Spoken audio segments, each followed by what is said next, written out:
A service of KIBMradio.com, the Internet's home for an all old-time radio.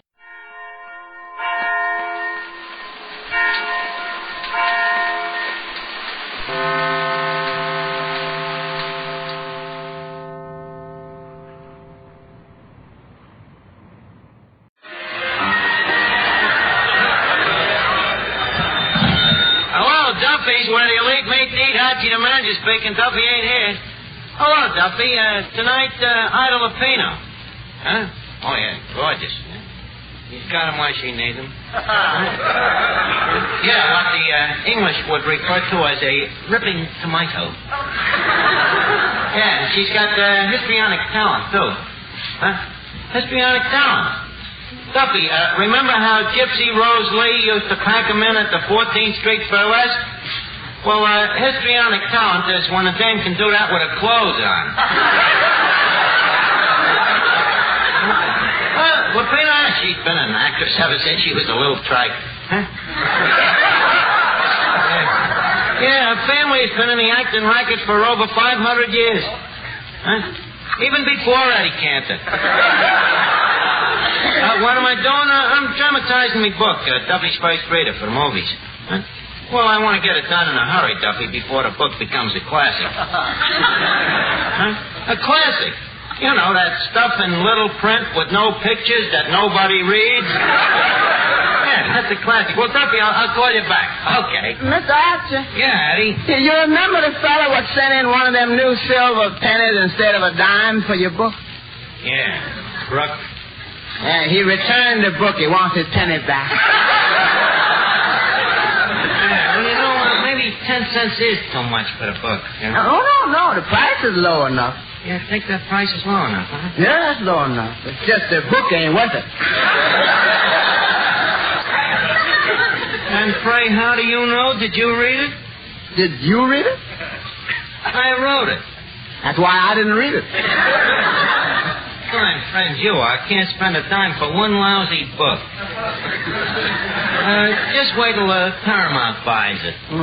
Duffy's First Reader will be Paramount's last picture. Eddie, don't be so skeptic. Wait until you see Ida Lupino in my picture. Ida Lupino? Certainly, I'm considering her for the part. Who you gonna consider after she turns it down? Okay, forget it, Eddie. I'm a jerk. Okay, Eddie, I'm a jerk. Okay. We agree on something. Let me tell you that this story is bound to make a great picture, you know. It's about love. Love. I hate love. Miss Duffy, you of all people rapping Cupid. What does it mean, love? I curse the day I ever whistled at a fella. What's the matter? Did you have a fight with your boyfriend, Breckenbridge Hartzenfelder? Archie, do not mention the name Breckenbridge Hartzenfelder in the same breath with mine. That much wind I ain't got. But what did he do to you? He's a faithless two-timer. Oh, other girls, Sunday, another girl. Monday, another girl. Tuesday, another girl. Thursday, another girl. What happened Wednesday? I had a date. Duffy, you give a guy sauce for the goose, he's gonna go out and take a gander. But he kissed those ganders goodnight. Oh, didn't you kiss your date goodnight? Purely for patriotic reasons. He was a sailor. You mean you wouldn't have kissed him if he was a civilian? Only if he was a citizen of the United States. Or if he had his first papers. Now, let me alone, Miss Duffy, please. Hello, What's the matter, Finnegan? You look bloated. I'm full of soup. I've been eating soup all day. Soup? Why? I'm collecting empty tin cans for the salvage drive. Finnegan, couldn't you think of any other way of doing it? I tried another way, Arch, but the tuna fish like just tastes bad. Finnegan, how much of the stuff did you eat? Only my quota, 30 change. Well, it's very patriotic, Finnegan, but you know what government really needs these tin cans. As I understand it, they are endeavoring to obtain the labels to relieve the paper shortage. They want the tin to make into the steel. And you know what steel becomes after it is molten. Tuna fish. Look, Finnegan, the thing to do is to take the tins, clean them, flatten them out, then the government takes them and they melt them, they smelt them, and then they turn them into munitions. They should have smelt them after the tuna fish was in them. All right, and I'll try to save all our tin cans for you then. Oh, thanks very much, John. Hey, by the way, I hear you wrote a book. Yes, I did. That seems kind of silly. Ain't it cheaper to buy one? Miss Duffy, will you stop worrying about Breckenridge? How come you never made a pass at our crooner, Johnny Johnson, by the way? And what is there about him to interest me? Well, he's wearing your favorite costume, pants.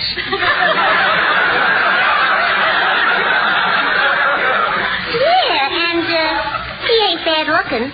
Yeah, and he ain't married. Just your type. Mr. Johnston. Yes? A man with your looks, why is it you stay single? Well, Miss Duffy, why do you stay single? That is aside to the point. I should think you could find, say, some nice girl, say, a nice, really pretty girl, say, one whose father owns this place. Miss Duffy, your father owns this place. Johnny, is this a proposal? No. Well, you'll have to give me time to think it over. Go ahead and say.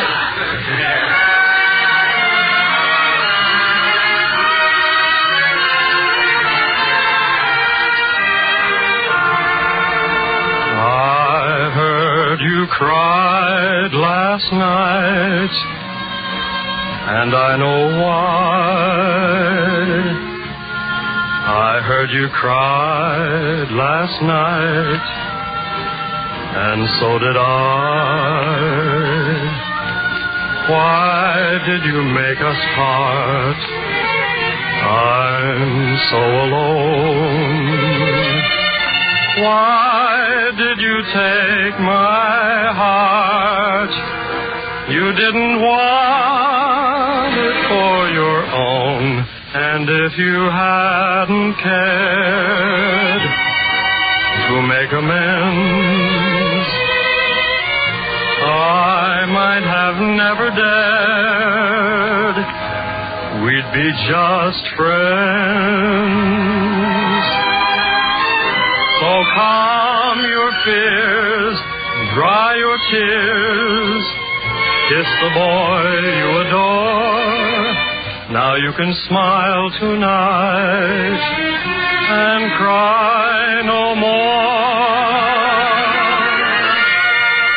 And if you hadn't cared to make amends, I might have never dared. We'd be just friends. So calm your fears and dry your tears. Come kiss the boy you adore. Now you can smile tonight and cry no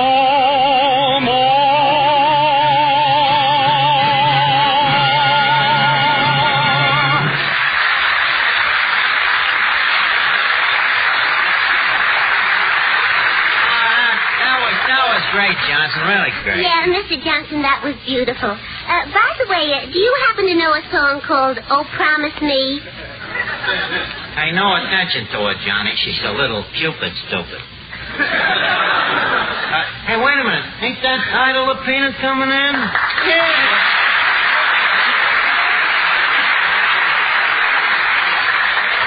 Well, Miss Lapino, we bid you bon voyage to Duffy.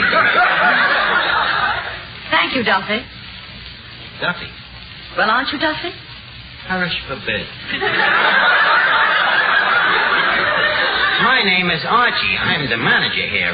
How do you like the place? Very interesting. Who desecrated it? We desecrated it ourselves. Part of it in honor of you, by the way. Observe the little English flag stuck in every dill pickle. Well, I'm glad to see that the Union Jack still rules the briny. Yeah, I agree with you. You see, we tried to make the place look like a ye olde. A what? You know, ye olde. Ye old inn, ye old coffee house. You ought to get rid of some of this ye old air. Miss Lapino, this air is air conditioned. Yes, but I've never seen air in quite this condition. Well, the furnace has to be raked. You know, as you English would say, there is not enough smoke going up the chutney.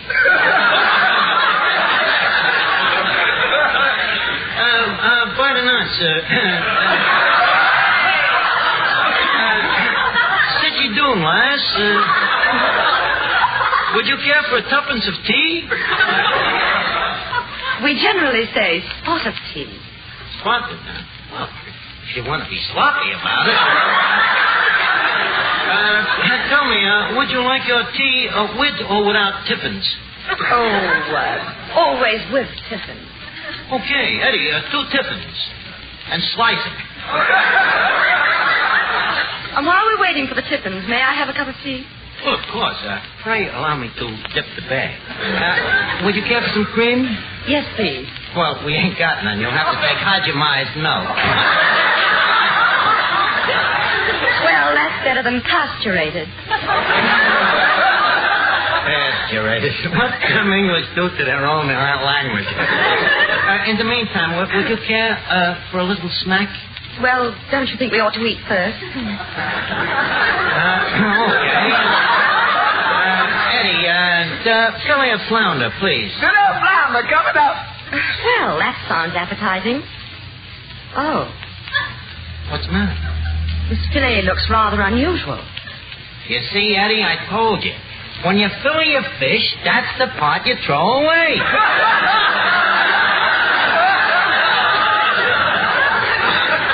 You can believe me, of that fish, you still got the best part. Oh, quiet, Eddie. Ida, about my book, Duffy's First Reading, you know.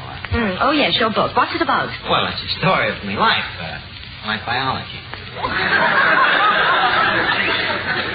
You mean your autobiology? Autobiology is what you write after you are dead. Well, I was a little ahead of you. Yeah. Well, here. Take a look at the book. Read some of the funny stuff, the cracks. In marriage, you start off with an armful and wind up with a roomful.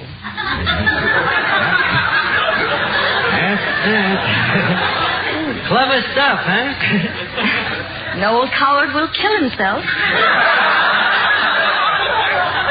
Well, who cares? The writing field is too crowded already. Besides, my stuff has sort of a cowardly touch.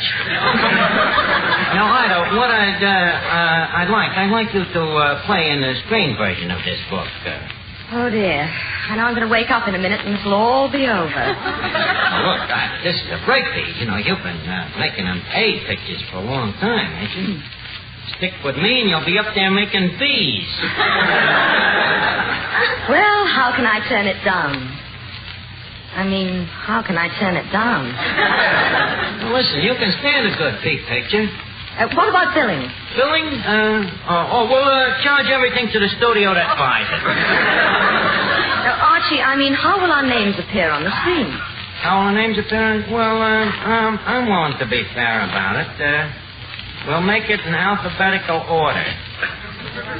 But your name begins with an A. What a coincidence. Well, shake hands with Ida Lupino. Okay. Well, now leave us run through this conversation. Eddie, Miss Duffy, hey, Bunzel. Yes? Bunzel, I want you to be the guy who describes all the stuff that happens, you know? Oh, you mean the narrator? Will my face appear on the screen? Well, that I don't know about. You see, this picture may be in Technicolor and with your complexion. Why, what's the matter with my complexion? Harry Green has gone to war.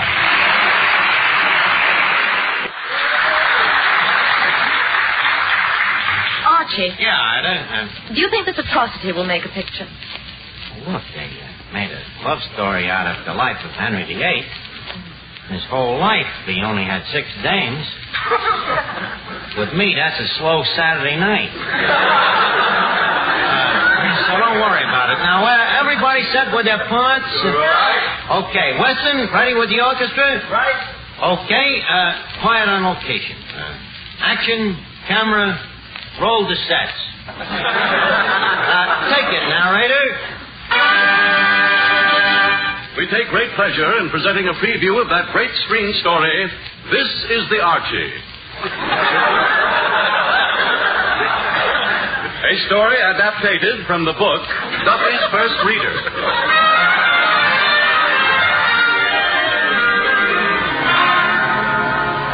The first reel of this picture is based on an incident on page 19.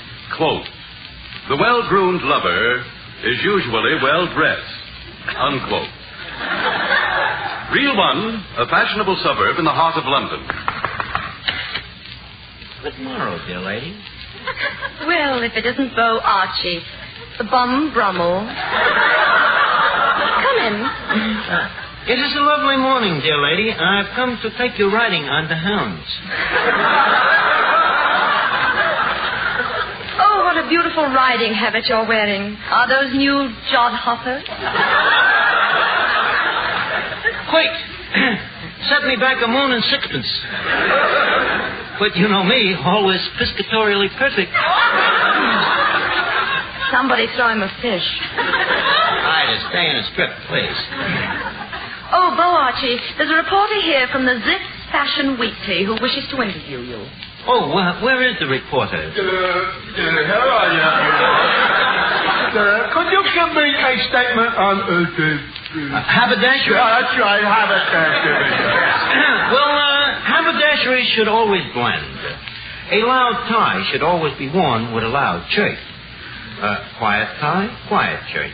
Soft tie, soft shirt. No tie, waistcoat. What his lordship means, sir, is that the trick is not to avoid nothing vulgar. Correct, me dear Draper Trotter. Oh, what a lucky bride am I to have the best-dressed man in England choose my torso.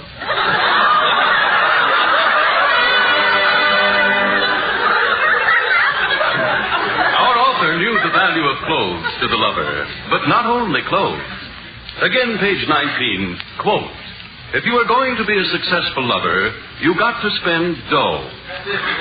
Remember the Chinese saying, $1 is worth 1,000 words." Reel 2, a expensive cocktail lounge.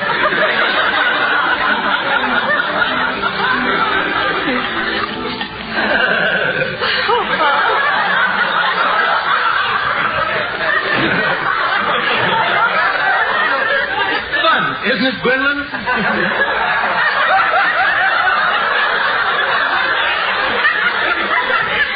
Fun.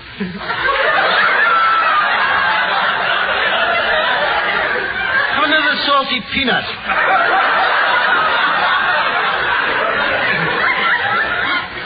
Thank you. It was so sweet of you to buy me these orchids. Frightfully expensive, weren't they? Tush. What does 60 bob mean to me? Gad, what a spender. Right. Gargoyle. Yes, sir? A case of bubbly.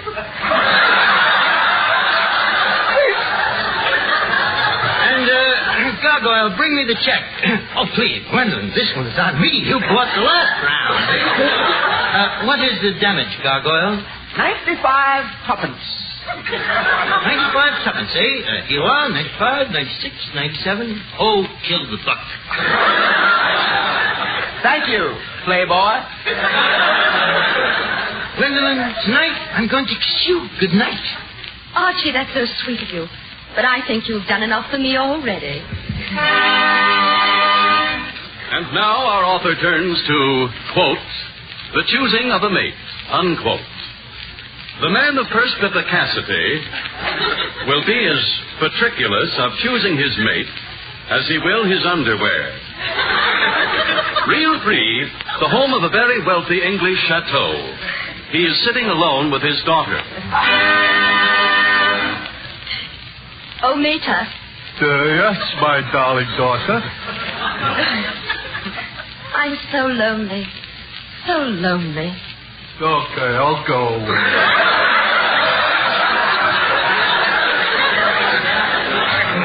Oh, I'm so lonely. If only heaven would send me a dream man. Who are you? Heaven sent me. Heaven could have waited. I don't know our blips, please. Good evening, lovely lady. My, you're a handsome man. You are very observant, and you too, fair lady, are beautiful. Who are you, fair stranger? What is thy name of you? I am a nobody. Just call me Sir Luckenvachi. What? The curfew. I must hurry up. I must needs catch the 9 o'clock tram. Oh, no. No, you can't. You mustn't. I'll kill myself. What will become of me and my father's $54 billion? I'm sorry, but...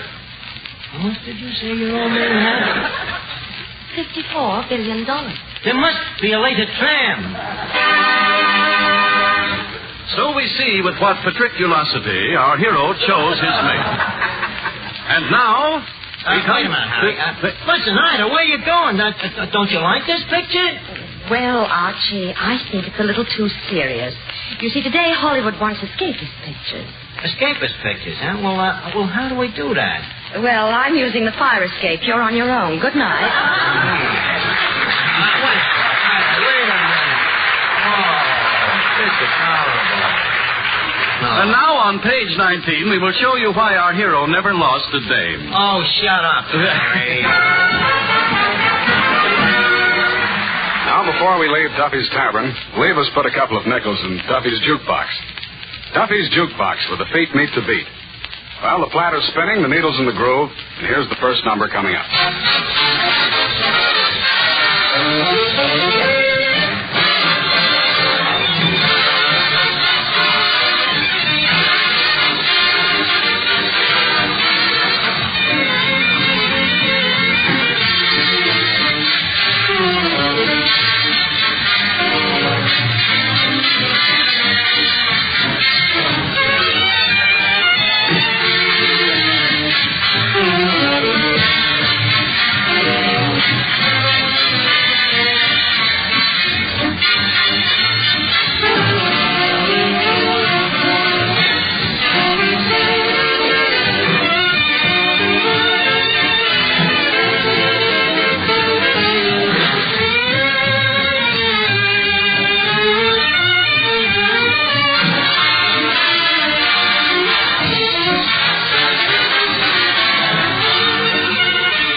This rebroadcast of Duffy's Tavern was produced in the United States of America.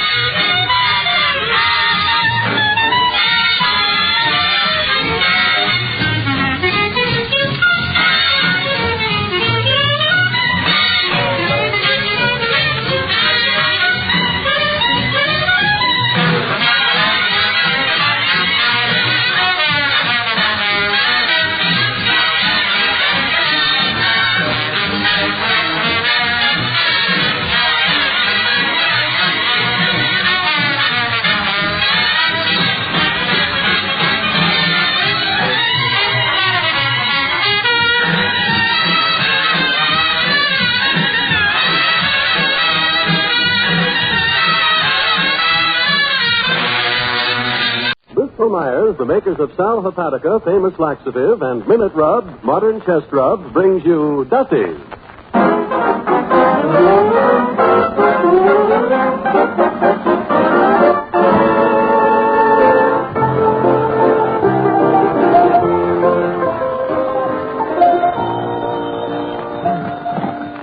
Hello, Duffy's, where you'll eat meat to eat. Archie the manager speaking. Duffy ain't here. Hello, Duffy. Tonight, Charles Coburn. Charles Coburn. Now, Duffy, don't hang up. So 1 week it ain't a dame. Huh? How's business? We're running ahead of yesterday. Huh? We were closed yesterday. Well, you know, Duffy, the lifting of the dim out has hurt us. Well, nobody walks in here by mistake no more. You know, Duffy, I was thinking, though, you know what we need here is a front man. A front man. Well, look, when a customer comes in here, what's the first thing he thinks about? Right, about leaving. So, we got to have a front man to block the door. And this Coburn would be a natural for the job. Yeah, you ought to see the front the guy puts. His job? Well, we would expect him to go up to the customers and inquire, for instance, how they like the place here. Huh? Duffy, who's going to hit a guy his age? Well, look, Duffy, I'm very busy now. Yeah, very busy. I'll call you back. Okay.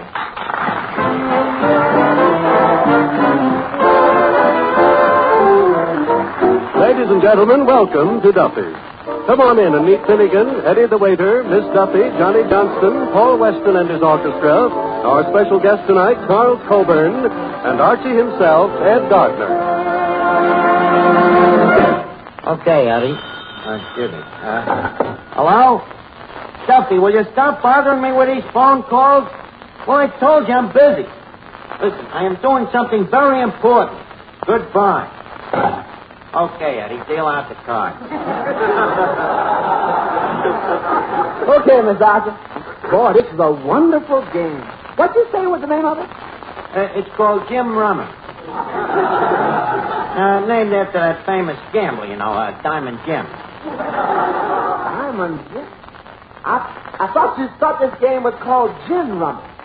You're thinking of Eli Whitney. The guy that invented the cotton gin. Great game, ain't it, Eddie? Yes, great game. It's very educational. How much do you owe me now so far? Let's see. You gimmed me 4 times at 3,000 points. Times it by 7 is 21,000. 21,000 plus 10,000 for boxes is 32,000 multiplied by 4. That's an even dollar. Okay, here's the buck. Okay, I quit. Eddie, you can't quit a winner. How should I quit, a loser? Well, at least like a gentleman. How's that? Give me back the buck. After all, I learned you the game, don't forget. Archie. Oh, yes, Miss Duffy. There's Charles Coburn who's coming down here tonight. What about him? Why don't you ever have anyone like Robert Taylor or Tyrone Power to meet me? Tyrone Power or Robert Taylor to meet you? Look, Miss Duffy, when you got steak at home, you don't go out to eat hash.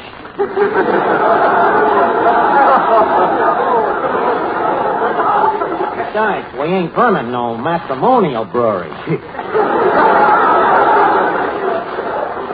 And further, besides, to attract guys like Tyrone Power down here, there's got to be sex appeal.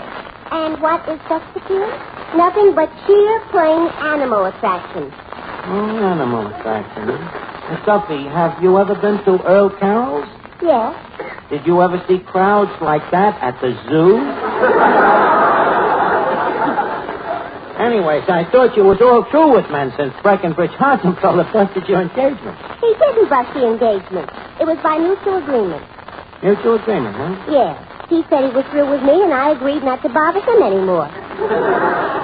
And I've certainly kept my part of the mutual agreement, because every time I call him on the phone and he answers, I hang up. And on the other hand, when he calls me, which he doesn't, and it's a fellow who sounds like him, I hang up immediately because I'm not one to break a mutual agreement. I wish the World Series was being broadcast so I'd have something to listen to. What started between you and Breckenridge? Oh, a silly thing. I loaned our engagement ring to my girlfriend, Vera Fogarty. She needed it to hint to a fella. To hint to a Well, Miss Duffy, I don't blame Breckenridge for getting so after. He buys you the engagement ring. That's just it. I bought it. You bought the engagement ring? Yeah, it was a Christmas surprise from me to him. One of them things a guy wouldn't think of to buy for himself.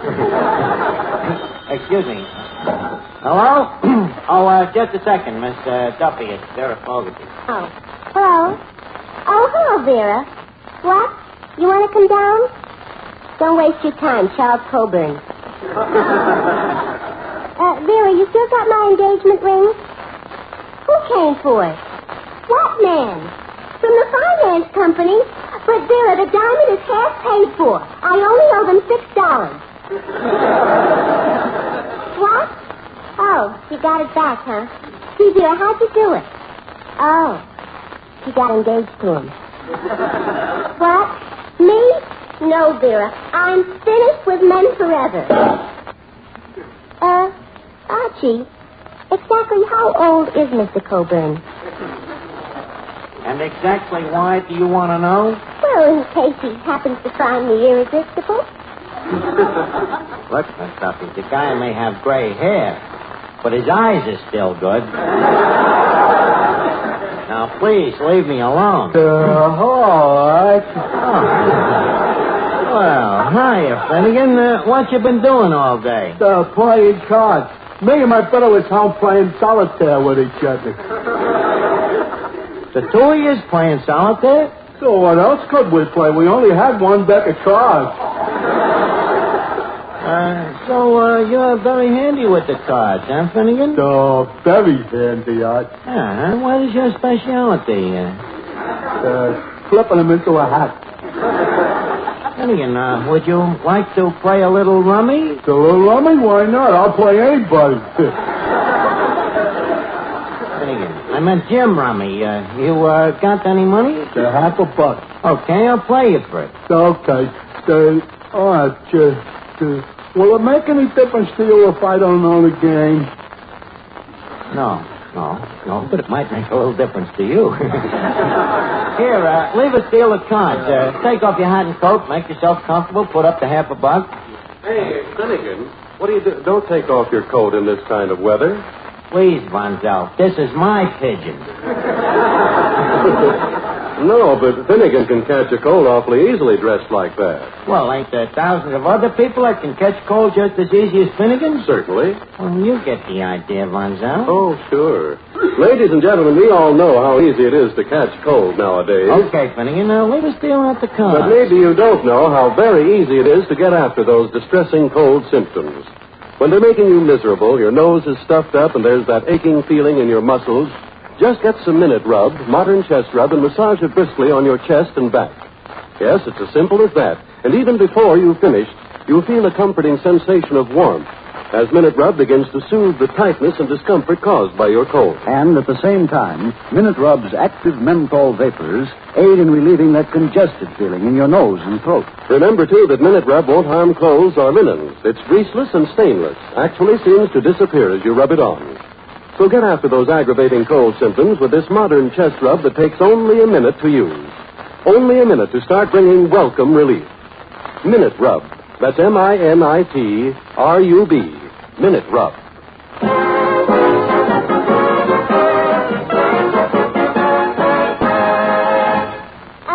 Mr. Johnston, what are you singing tonight? My Ideal. Oh, that's sweet of you.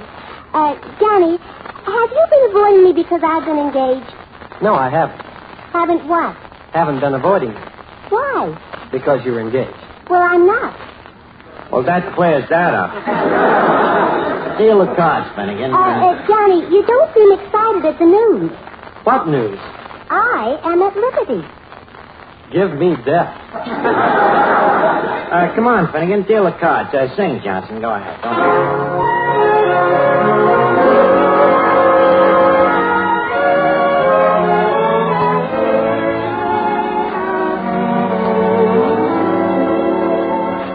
Will I ever find a girl in my mind, the one who is my ideal? Maybe she's a dream, and yet she might be just around the corner, waiting for me. Will I recognize the light in her eyes that no other eyes reveal? But will I pass her by and never even know that she is my ideal?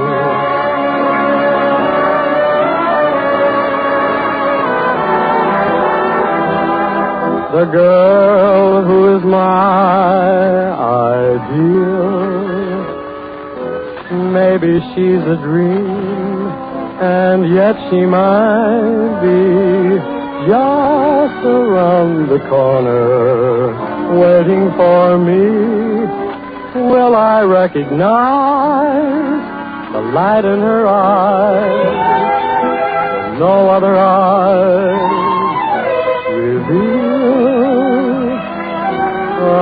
But will I pass her by and never even know that she is my ideal? That she is my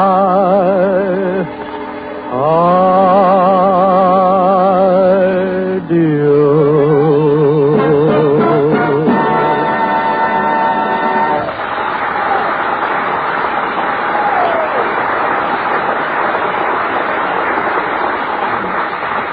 Well, okay, Finnegan, that's that. Okay, Arch. You owe me $3. $3. Okay, here you are, Finnegan. Here's 20 cents. I owe you the other half a buck. So, when do I get it? Well, you'll have to give me your IOU first. Give you my IOU, dude. Arch, you know I can't, right?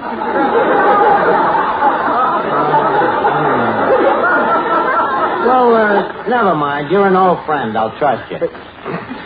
Arch. Hey, Arch. That fella that just came in looks very familiar. I've seen him in the movies. Ain't that Fay Bainty? Finnegan, that's Charles Coburn.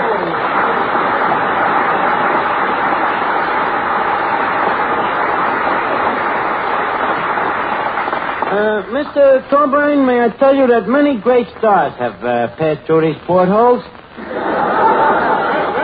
But you are the portliest of them all. And furthermore, may I say that we are indeed... Shut up.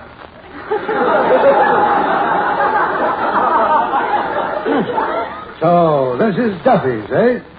Well, where's Duffy? He's home. He's smart.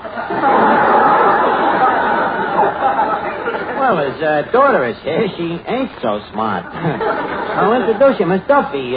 This is Mr. Coburn. I'm glad to know you, Miss Duffy.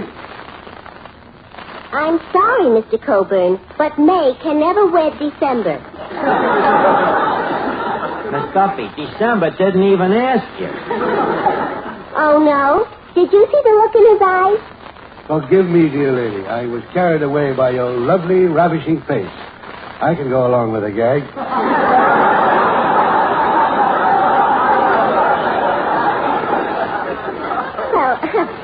Well, if you like, I'll be a daughter to you. On nights that I don't have a date. Archie, what do I say now? Nothing. She's turning you down. Don't force your luck. Now, look, Miss Duffy, I got business to talk over with Mr. Coburn. Tell me, Charlie, how long have you been an actor? 50 years. 50 years, huh? Don't you think you ought to settle down to a steady job? Where? Here. I'd rather marry Miss Duffy. Look, Charlie, the job is a good job. We could use a front man here. A front man? Yeah, and you're just the type, you know. Prosperous, well-fed, well-dressed, businesslike. A perfect phony. What do you say? But, Archie, a job like this, why, wouldn't it tie me down? Not necessarily. I'm liable to fire you any time. And the work ain't hard. You know, it take me. I found time to write a book. You might have heard of it, Duffy's First Reader. You see, I'm not tied down. I've seen the book. Oh, yes? What did you think of it? You should be tied down. Look, Mr. Coburn, as long as we're hurling touches...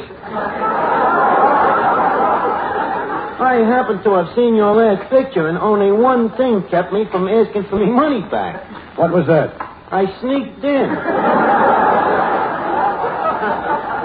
So please, leave us let bygones, right? Excuse me. Hello? Hello, Duffy. Yeah, I think I'll hire the guy as a front man. Huh? Well, under me, of course.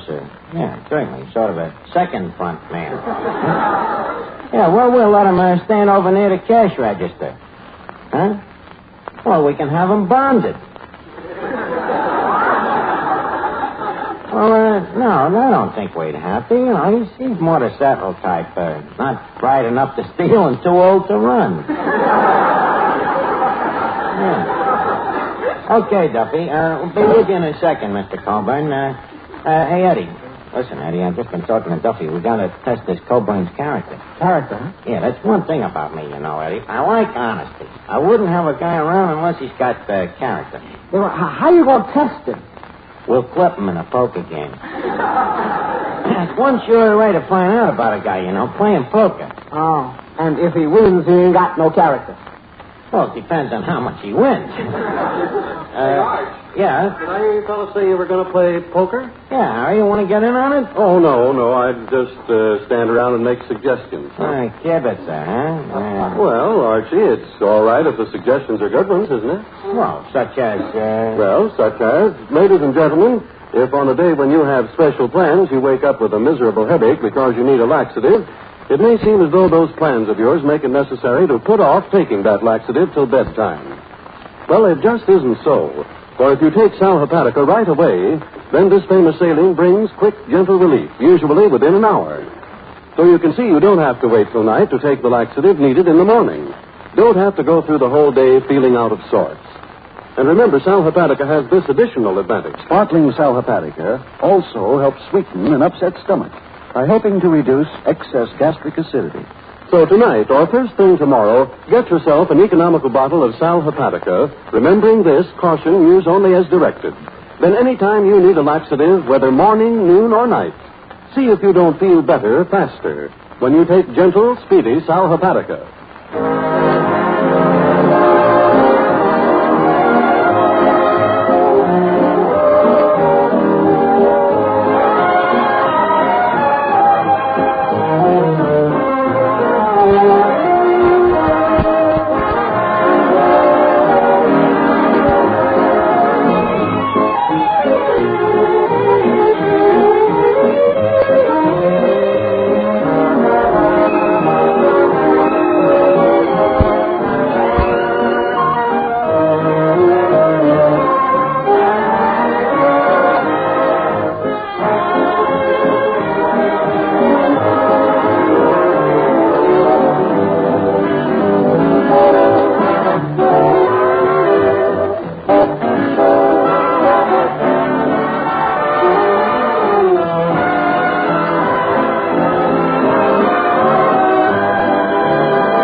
let's not scare this guy off by mentioning poker right away, you know, this Coburn. Now, I'll lead him up to it gradually. Oh, Mr. Coburn. Yes? Speaking of the World Series, the Yanks is a great team, huh? Well, yes. Yeah, and that team that played him is good. The Cards. Speaking of cards...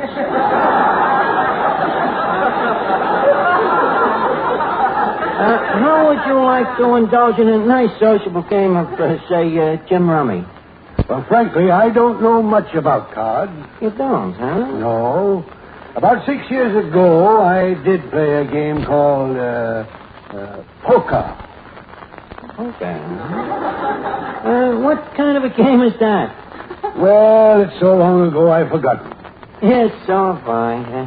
Why don't we play it again? Maybe it would come back to the both of us. Oh, well, all right. If you promise to be patient with a greenhorn. Oh, I'm even greener than you are. I'm much greener than you. Oh, no, I'm a lot greener than you. These are the two greenest actors I've ever seen. I'll get the cards, Charlie. Hey, fellas. Fellas, listen, we got a real sucker here. The guy don't know a thing about poker. Oh, boy. Poker. You play poker, Finnegan? No.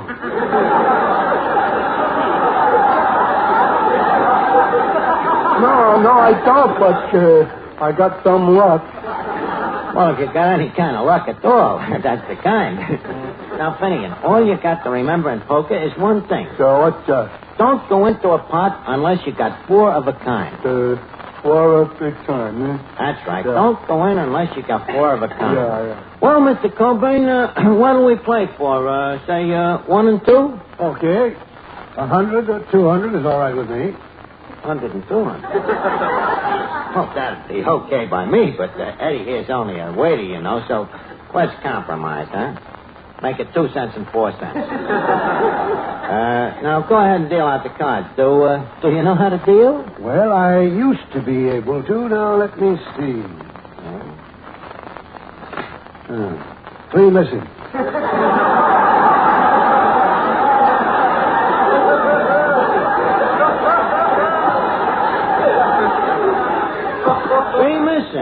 Well, how can we play poker with only 37 cards?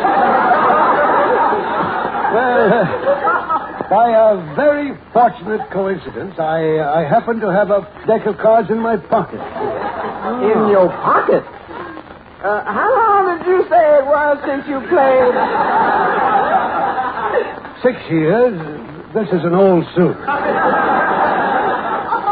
I wonder if I remember how to play this poker.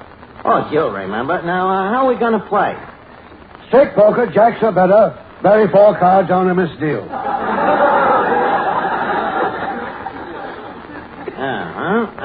I got a queer feeling that ain't such an old suit.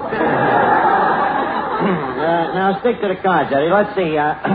What have I got here? I'll open it. I bet 4 cents. Wait, no, I don't. No, Leave it there. Bets down or dead.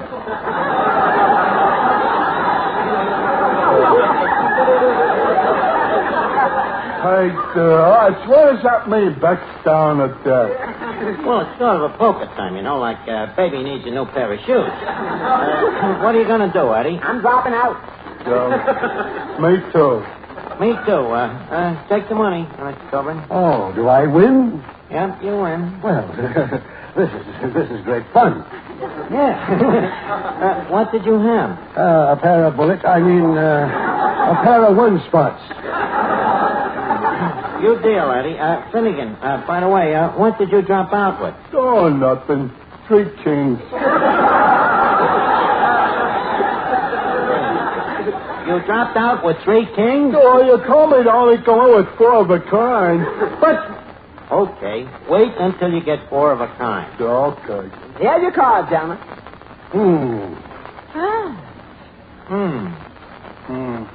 Oh, boy!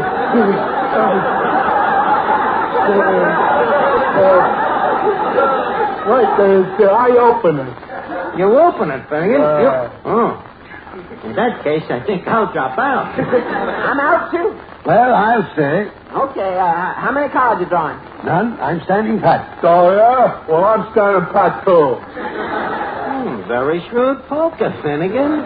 Here's my bet. I raise you. I raise you. I said it first. He can raise you, too, Finnegan. This is a democracy. But you can re-raise him.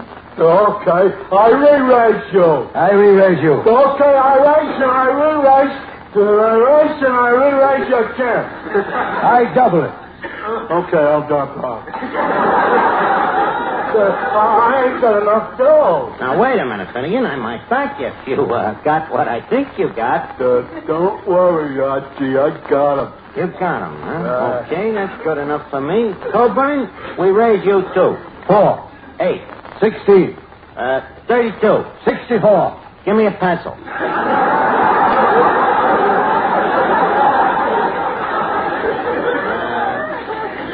97.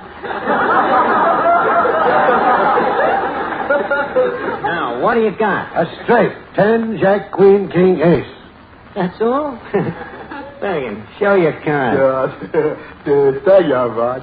Let's see. 10, 4, 2, 7. Yeah. Finnegan, where's the 4 of a kind? There you are, 4 spades. Oh, Finnegan. Well, gentlemen, thank you very much. Funny thing about poker, it's like swimming. Comes back to you just like that. Hello, Duffy. Coburn's character? Well, he ain't got much character, but he's got a wonderful memory. Well, wait a minute, Duffy. He's just leaving here. Good night, Mr. Coburn. Hey, wait a second. I think this ace belongs to you. It just fell out of your cup. You can keep it. I have others.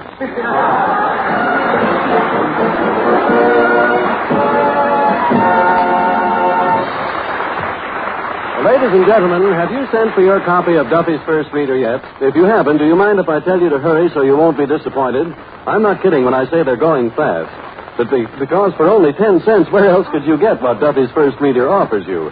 Some of the best parts of previous Duffy's broadcasts, photographs of celebrities who have appeared at Duffy's, Archie's real-life story, a barrel full of laughs on every page, the complete story of Two-Top Gruskin, the double-headed baseball player. And by the way, your boy at camp or overseas will love that. Why not get an extra copy for him?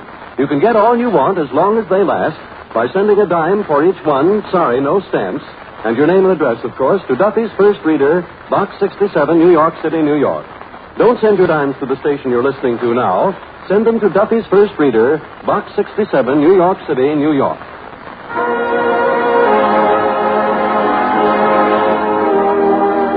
Well, it's time to leave Duffy's for the evening, but let's all meet here again next week when our guest will be Lucille Ball. And in the meantime, if you have a cold... Remember Minute Rub. If you need a laxative... Remember Salvapatica. And if you have a half hour next Tuesday evening at the same time, remember... Duffy's, where you'll eat meat to eat. Archie the man is speaking. Duffy ain't here. Hello, Duffy. Yeah, that's right. Next week, Lucille Ball. That, Ravenous Beauty. Yeah. Ravenous. Red-headed. Has she got what? Has she got character? I don't care with her, Duffy. With her, who's going to waste time playing poker? Okay, Duffy, good night. See you around.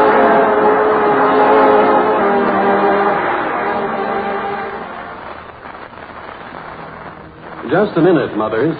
A few seconds of your time now may help save your child hours of needless discomfort. Just remember this. Whenever your youngster suffers from aggravating cold symptoms, massage Minute Rub briskly on throat and chest. When you do that, Minute Rub quickly begins to soothe cold distress. And Minute Rub's menthol vapors help relieve that clogged feeling in nose and throat. This modern rub is greaseless and stainless. So be prepared at all times to get after your child's cold distress with Minute Rub. Famous modern rub that takes only a minute to use. Only a minute to start bringing soothing relief. That's Minute Rub. This is the Blue Network.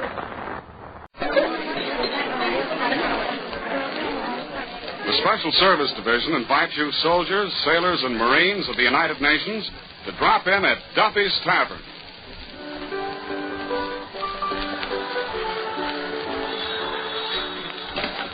Hello, Duffy's where you eat meat to eat. Archie, the manager, speaking. Duffy ain't here.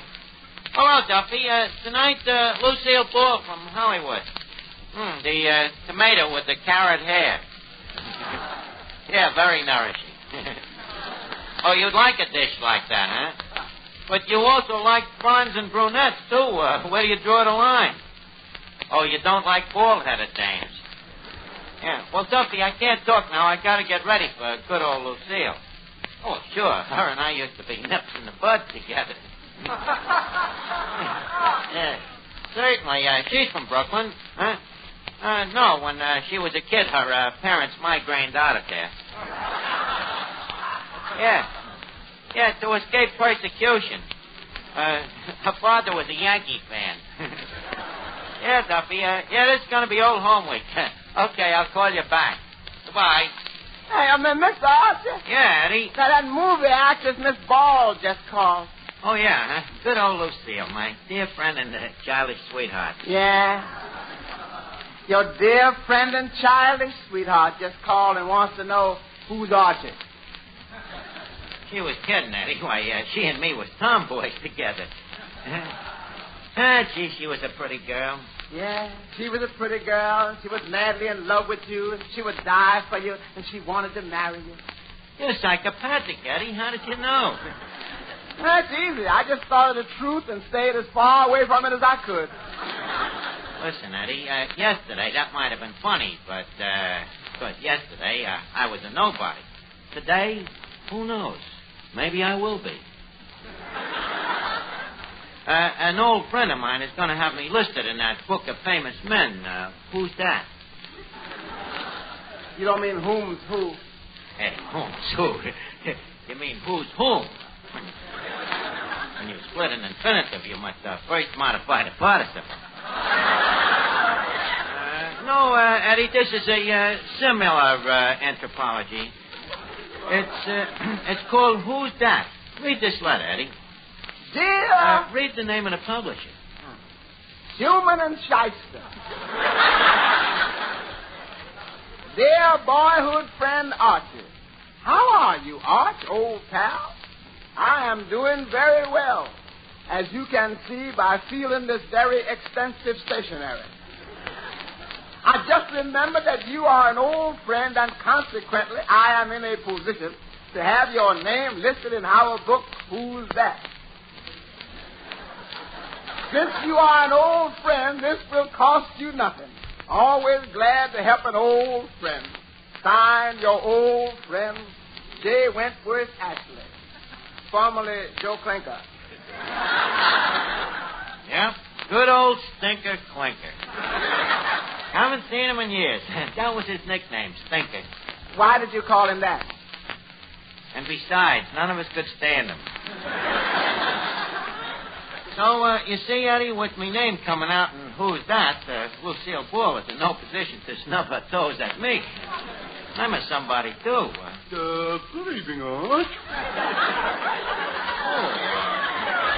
Good evening, Finnegan. How do I look tonight? Pretty? No uglier than usual. Why? Well, don't you notice, Arch? I shaved off my mustache. Finnegan, you never had no mustache. No? I wonder who I shaved this morning. Let me look at the back of your head. I thought so. I think you better shave it back on again, Finnegan. Look, why are you so worried about your looks tonight, outside of what's obvious? Lucille Ball's coming down here, ain't she? So what? Archie. I got naughty thoughts. What do you mean? I figured maybe if I play my cards right, she'll give me a free pass to the movies. Finnegan, that's a very naughty thought. Yeah, I know, Arch. Sometimes I don't know what comes over me. Hey, Arch, this Lucille Ball, the red hair of hers, is that real? Well, certainly it's real. Been that way for more than a year. Natural hair, but probably hereditary. I don't believe in heredity. Why not? Well, look at my mother, red hair. Look at my father, red hair. Look at me, no hair. Yeah, and interesting for my mama. Mr. Archie, a gentleman is here to see you. Well, if it isn't my old pal, my old friend Archie. Wait a minute. You're not... Yep, J. Wentworth Ashley. Stinker Clinker. Excuse me, I mean, Stinker Ashley. Oh, no, you can't say that anymore, Arch. It doesn't rhyme with Ashley like it did with Clinker. Never knew it did rhyme. Well, how are you doing? Oh, never mind about me. How are you doing, Arch? Well, I can't say that I'm as rich as Croesus, but I've saved up a pretty penny or two. Good. I'm glad I'm not wasting my time. I mean, I'm glad you're not wasting your life. Well, Arch, always glad to see an old friend. Now, let's get down to business. Here comes the gold brick. Archie, Schumann and Shyster have sent me here to say that they would be honored to list you, the author of Duffy's first reader, in the 1944 edition of Who's That? You mean I'm going to be immortalized? Gee, that's an honor, huh? An honor? Well, just look at some of the names you would be listed with. John Charles Roberts, H.B. Castellanos, Cecil B. DeGaulle, and Mendel Wilkie. Boy, what names? And my name will be there, too, huh? Mr. Ashley. Yeah. Yes, sir, Archie. And let's go over to the table and fill out this questionnaire. Now, Eddie, don't let nobody bother me. I've got to fill out this questionnaire for Schumann and Shyster. Let's see here now. Name, Archie. Address, 113 and a quarter East 13th Street. You better put down your zone number. Zone? Oh, yeah. Upstairs in the back. Boy, Eddie, getting in this book is some honor, huh? Mr. Archie, do you send in an application to get on these sucker lists, or do they just pick your name at random?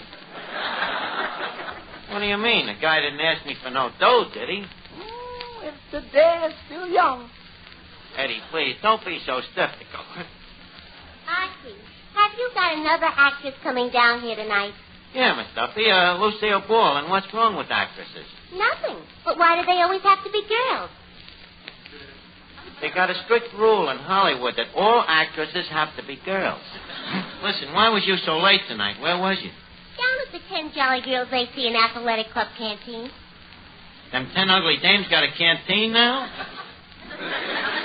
Well, what do you do for the guys? Well, first we give the soldier a cup of coffee, and then we ask if he has a sweetheart back home. And if he has a sweetheart? We just keep asking till we find one that hasn't. Well, suppose you don't find one that hasn't. Then we close for the night. But usually we find at least one. What a man trap. Don't worry, Archie. We have very strict rules. No jolly girl is allowed to kiss a fella unless he's been overseas. Gee, you should have seen the handsome soldier Vera Fogarty kiss tonight. Mm-hmm. Whereabouts overseas had he been? Oklahoma. That ain't overseas. You gotta cross the Mississippi to get there, and the ocean flows into the Mississippi, doesn't it? No, the Mississippi flows into the ocean. Too late. Vera's already kissed him. I'm surprised you don't just put a pan of salt water in a joint and hop across it. The ocean flows into the Mississippi. Mr. Duffy, could I come down to your canteen some night? Oh, of course, Mr. Johnston. You can come down and sing for us. Oh, I'd be glad to. What time do the doors close? Well, the doors are locked at 12 o'clock. Yeah, the doors are locked at 12 o'clock, but you're a strong-looking guy, Johnny. You can fight your way out. Listen, pay no attention to it. Go ahead and sing something. Sing that paper doll, huh?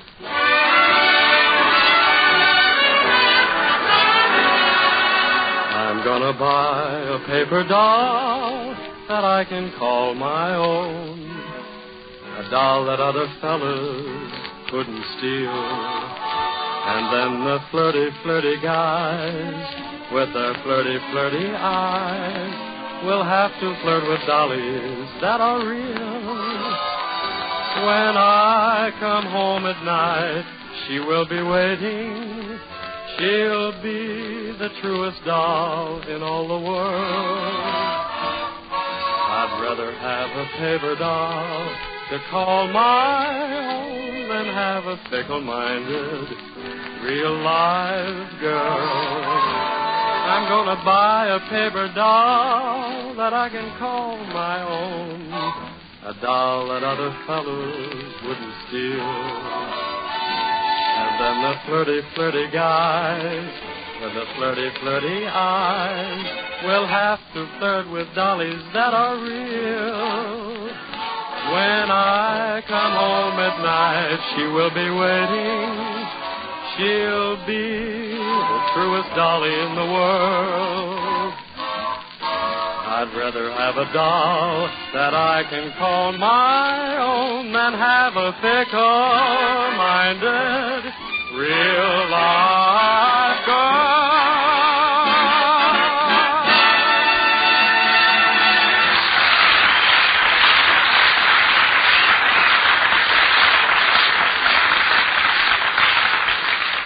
Listen now, Eddie, I got to finish this questionnaire. Now, leave a C here. Education. What'll I put there? Oh, tell him the truth. Leave it blank. Cut it out, Eddie. Let's see now. Education. For 3 years, I attended at the varsity at UCLA at Ann Arbor, Michigan. UCLA? That ain't in Michigan. Oh, huh? Okay, I'll change it to University of Montana. I know that's in Michigan. Let's see. University of M-O-N. Funny, Eddie, I went there and I can't spell it. Well, make it UCLA. That you can spell. Yeah, good. I matriculated from UCLA, where I graduated non-campus Memphis. I got it down. What does it mean, Eddie? That means with high honors. Oh, naturally. PhD. Now, let's see. Postgraduate work. What does that mean? That means PG, you know. Correspondence course. Wait. Put in that one you took on muscle building. Nah, I can't. Never got no diploma. Never got no muscles, neither. Hey, wait a minute, Eddie. Here comes Lucille Ball. Now, you better beat it. Why?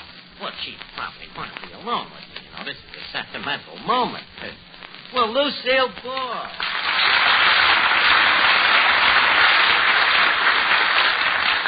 Well, Lucille, you haven't changed a bit. It certainly touches me heart to see you again. Who are you? It sure is a sentimental moment.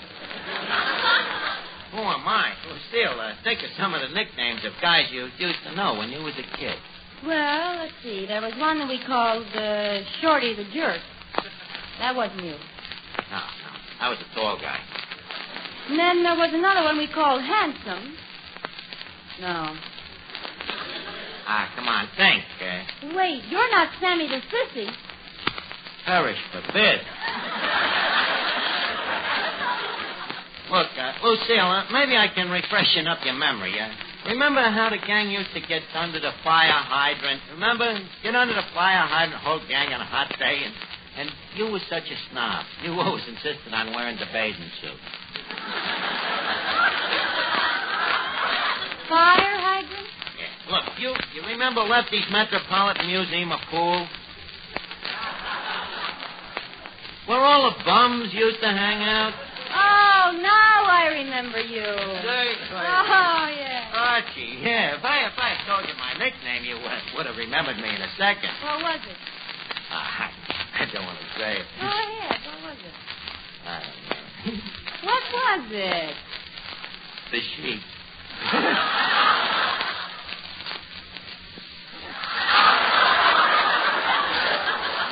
Perish forbid. So you're Archie, huh? Yeah, and this is Miss Duffy. You remember her, the little homely kid that everybody said she'd grow out of it, and she didn't? Oh, yes, I remember. The one who used to chase all the little boys, trip them, sit on them, and kiss them. Likewise, I'm sure. How are you, Miss Duffy? You look very, very lovely. Very lovely. No wonder the dame didn't recognize me. She's blind. You know, Miss Ball, it's surprising. You've been in Hollywood for years, and yet you still got a Brooklyn accent in your verse. You're a nerd. If you'll pardon my tearful words. Oh, think nothing to it. So, here you are, a Hollywood star. Well, what's wrong with that? Well, it's all a matter of what a girl wants. Hollywood and its movie stars. Well, Brooklyn, its Navy Yard. You remember?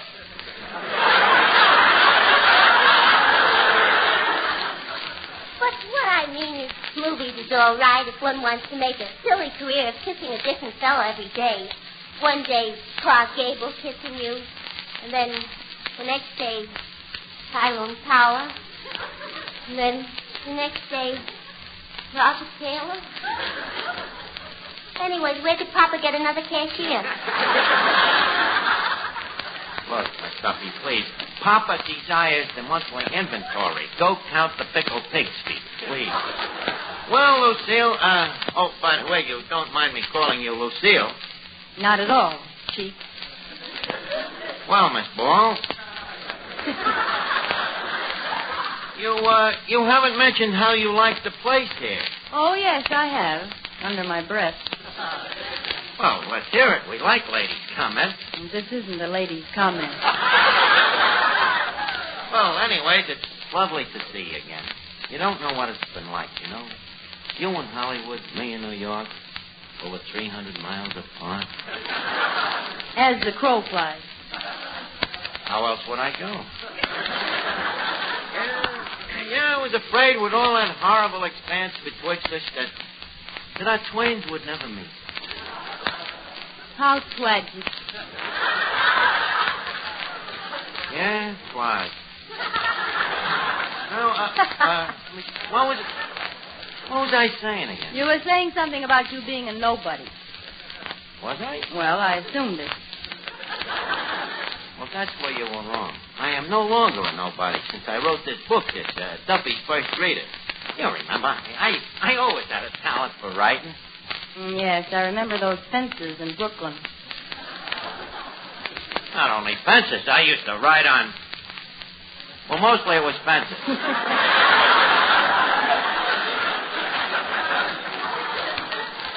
Anyways, suddenly I write this book, and lo and behold. Overnight, I wake up, and who's that? What's that? Who's that? Who's on first? Lucille. Who's that is sort of a who's who of what's what in the world. Well, now that makes it really hard. Makes it really hard? What do you mean? Well, now, if you and I take up where we left off, Archie, all the columnists will say, what's their name fell for who's it because he's in who's that. Yeah. Silly girl. Don't worry about it. What do you care what idle gossip mongers? And don't forget the old pervert. Any publicity is good publicity as long as they don't mention your name. Ah, Lucille, you look lovely standing there with that red hair of yours lighted up by the soft glow from the pinball machine. You know something about that hair of yours? What about it? Well, I believe in traffic rules, but that red don't make me want to stop. I believe in traffic rules, too, but that complexion of yours. What about it? That green makes me want to go. Great sense of humor. Lucille, you know, I'm filling out a questionnaire here, and there's a question that says type of woman preferred. What do you think I'm going to put down? Female. Well, yeah, but with a little coaxing, I could change it from female to red-headed female. And where it says name, I could easily change it from Archie to Archie Ball. Are you sure you're not Shorty the Jerk? Cut the kid. Ah, this is wonderful, Lucille. You and me working on this questionnaire together, you know. Sort of intimate, like sending out our laundry in the same bag. Hey, that's an idea, sending out our laundry together. You think there's any chance, Lucille? Not as much chance as there is of getting it back.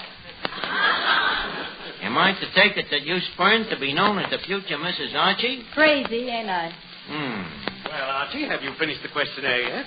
Oh, yeah. By the way, Miss Ball, this is Mr. Ashley. Mr. Ashley, Miss Ball, Mr. Ashley. May I present?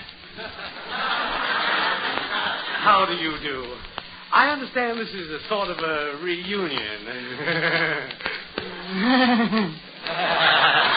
Biggest laugh we got tonight. This is old home week. You know, Stinker here is from the old neighborhood. Oh, please, Archie. Miss Ball, Stinker is just a boyhood nickname. You know, children sometimes have cruel tongues. But good noses. Well, thank you, I think. You can talk plainer than that.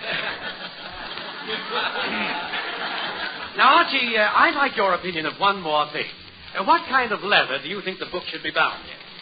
Bound. Well, all books are bound. Oh, I must remember that. That's a good thing for a writer to know. What kind of boundings have you got? Well, Morocco, pigskin, pinseal, calfskin, suede. Well, suede is nice, but hate to think of them killing all them little suedes just to cover it. Well, Archie, I'll be running along now. Oh, Miss Ball, before I leave, could I have your autograph? And, Archie, I would like to have you sign here, too. Huh? Okay. Thank you both. And, Archie, old friend, next time I come to see you, I hope I'll be bringing you news that you've been awarded the Nobel Prize. Well, I'll be just satisfied with a Pulitzer Prize.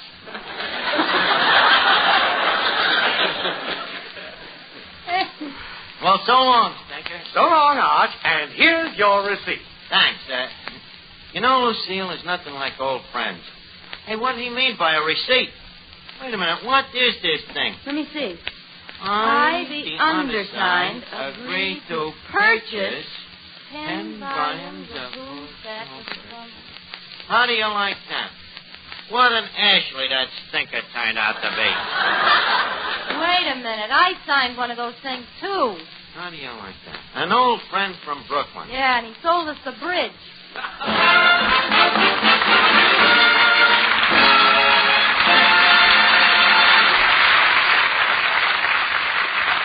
Now, before we leave Duffy's Tavern, leave us put a couple of nickels in Duffy's jukebox. Duffy's jukebox, where the feet meet the beat. Well, the platter's spinning, the needle's in the groove, and here's the first number coming up.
Duffy's Tavern was rebroadcast especially for you men and women in the armed forces of the United Nations by the Special Service Division of the War Department of the United States of America.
Bristol Myers, the makers of Sal Hepatica, famous laxative, and Minute Rub, modern chest rub, brings you Duffy.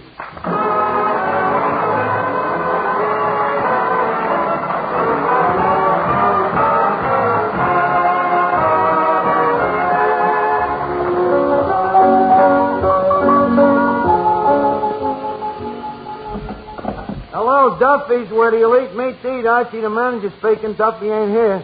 Hello, Duffy. Well, tonight, Duffy, we really got a big shot. Bing Crosby. Crosby. C-R-O-S-B.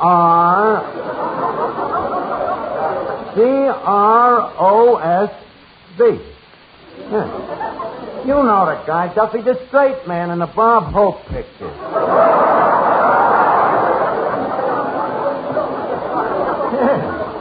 Yeah, that's right. Bob Crosby's older brother. Yeah, the crooner with the 4 sons. Huh? Was Bing always a crooner? No, he studied singing for 8 years before he found out he couldn't sing. But by that time it was too late. He was too famous to quit.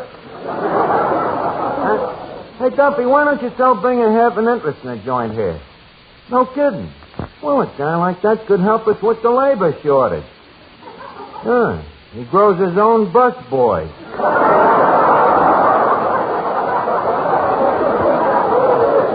Huh? Mrs. Duffy wants to meet Bing? What for? But, Duffy, what could he use her for? She's too big for a sarong and too slow for the track. Huh? Well, I'll talk to Bing about the partnership, Duffy. Okay. So long.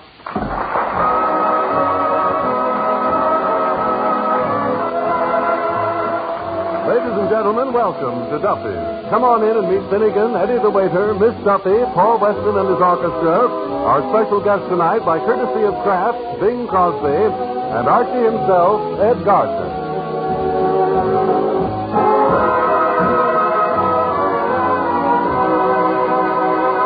Hey, Eddie, did you hear?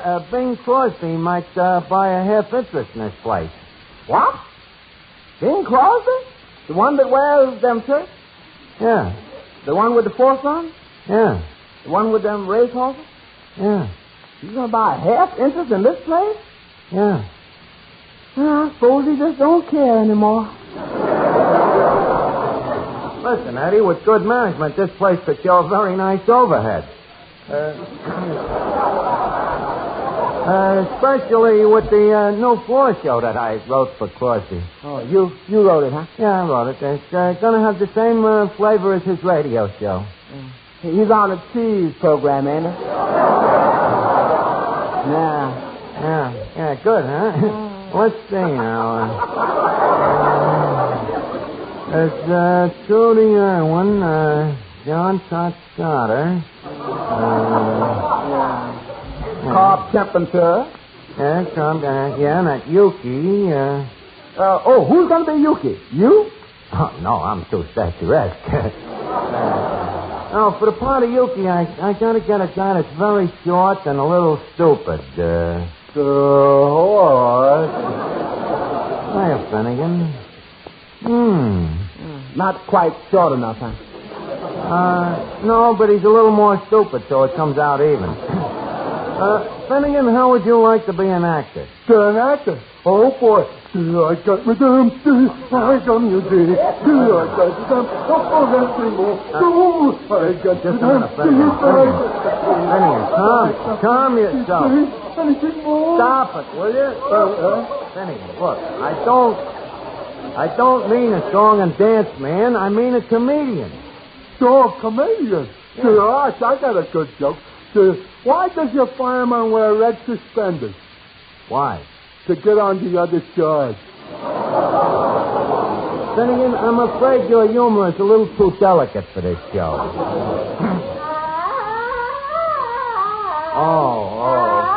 Everything happens to me. Miss Duffy, will you please stop with that noise? Well, what's wrong with my voice? Oh, nothing at all. But how can you yell like that with nobody beating you? True. My singing teacher says I have perfect pitch. Well, you may have perfect pitch, but if you start singing around here, you better learn how to catch. What's this about the singing teacher, anyhow? Oh, you remember my old singing teacher. Yasha Panyaslavnik. Good old walk-up one-flight Yasha. I thought he was in the Army. They wouldn't take him. Why not? Puncture eardrums. Oh. And I'll bet you that you're the one that 4F'd the guy. So he's trying to teach you again, huh? Yeah, he has a new method now. The OPA method. He says all you have to remember when singing is OPA.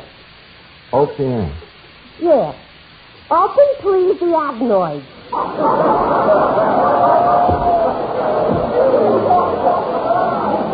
Oh, boy. You just wait till Bing Crosby hears me. Now, listen, Miss Duffy, when Crosby gets here, if you open one crummy adenoid...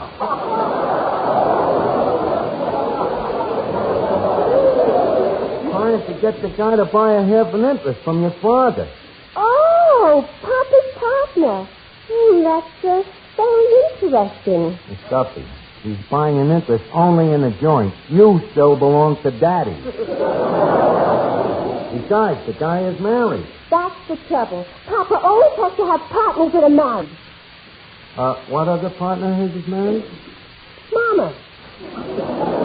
Harry Von Zell. Listen, talk to me, please, will you, before I completely retain my sanity? Just say anything so it makes some sense. Huh? Well, I know something that makes sense, Arch, a lot of sense. Then go ahead, Harry, please. Well, ladies and gentlemen, you never know what the morning will bring you, do you? Never know, for instance, when you may wake up feeling dull and headachy due to the need of a laxative. And so it certainly pays you to remember this. When you do wake up feeling like that, it isn't necessary to put off taking that laxative till bedtime, no matter what your plans may be. Simply take Sal Hepatica at once. For then speedy Sal Hepatica brings very gentle relief, usually within an hour. So you can see you no longer have to wait till night to take the laxative needed in the morning, and consequently no longer have to risk going through the whole day feeling out of sorts.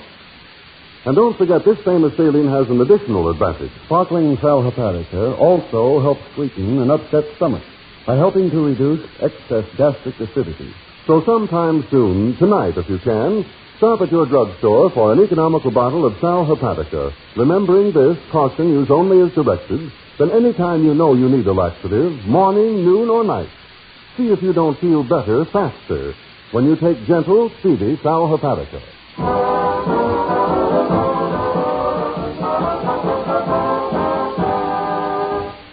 I got to figure out what this business worth. Eddie, how many new customers would you say come in this place tonight? Let me see. 1, 2, 3. And here comes number 4 on the outside, Bing Crosby. Out of the money again.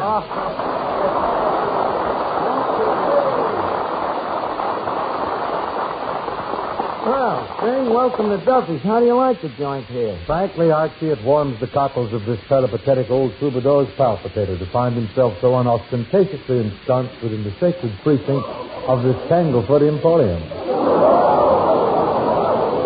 Oh. He pops out with them syllables like they were sons. Of course, I personally don't mind them big words, but it ain't fair to people who don't understand them, know? Like who? Like you. Well, leave us lay off. Now, if you want to use big words, I'll make your vocabulary. I'll make you anytime. Okay, Archie, a truce, huh? Right. Now, how do you like the joint here? Briefly. Think.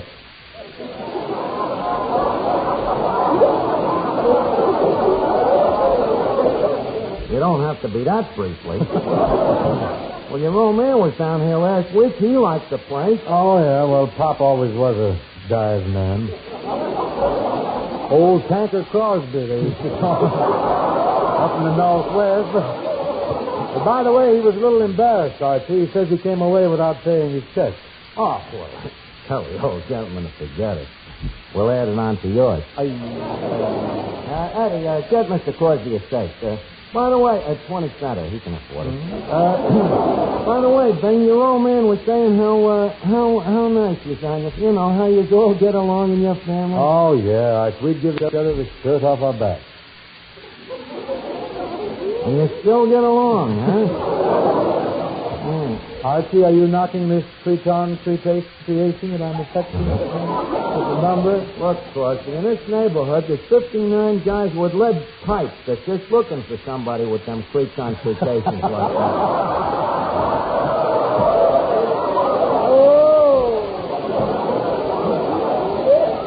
Too sharp for you, huh? Yeah, it's a little sharp. You see, now take me for contrast. Take the way I dress. You see these pants? Mm-hmm.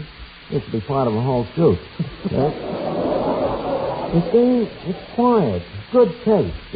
Made out of genuine herringbone.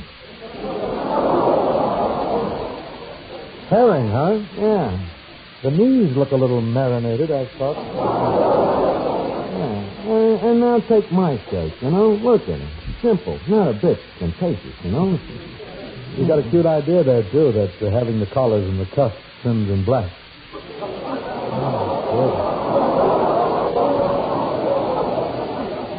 Landlady must have forgot to turn him over this way, Hey, coming up, Mr. Crosby. Just a second. Is that a steak? Yeah. Put a couple of bucks on it to win, will you? Now, if I was you, I'd just play it to show. Eddie, maybe you better scratch it. Hey, I'd like to meet Mr. Crosby. Mr. Finnegan, Mr. Crosby. Mr. Finnegan.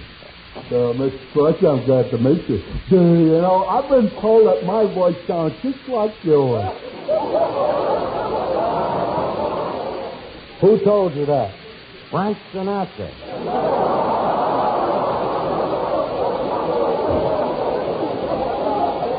Oh, and Bing, this is Miss Duffy. Her voice also sound like yours. How do you do? Mr. Crosby, after all the pictures you made with Dorothy Ramore, it must be quite a shock for you to see a girl with her clothes on. Well, I was shocked when I saw you, but I wasn't sure just what did it. Did you have something wrong with Miss Ramore when you first saw it? Oh, I never gave it a second thought. Oh, you didn't? I was a little busy with the first thought.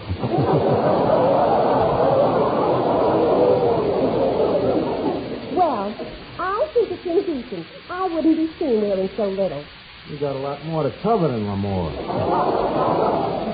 Archie, I have a lovely figure.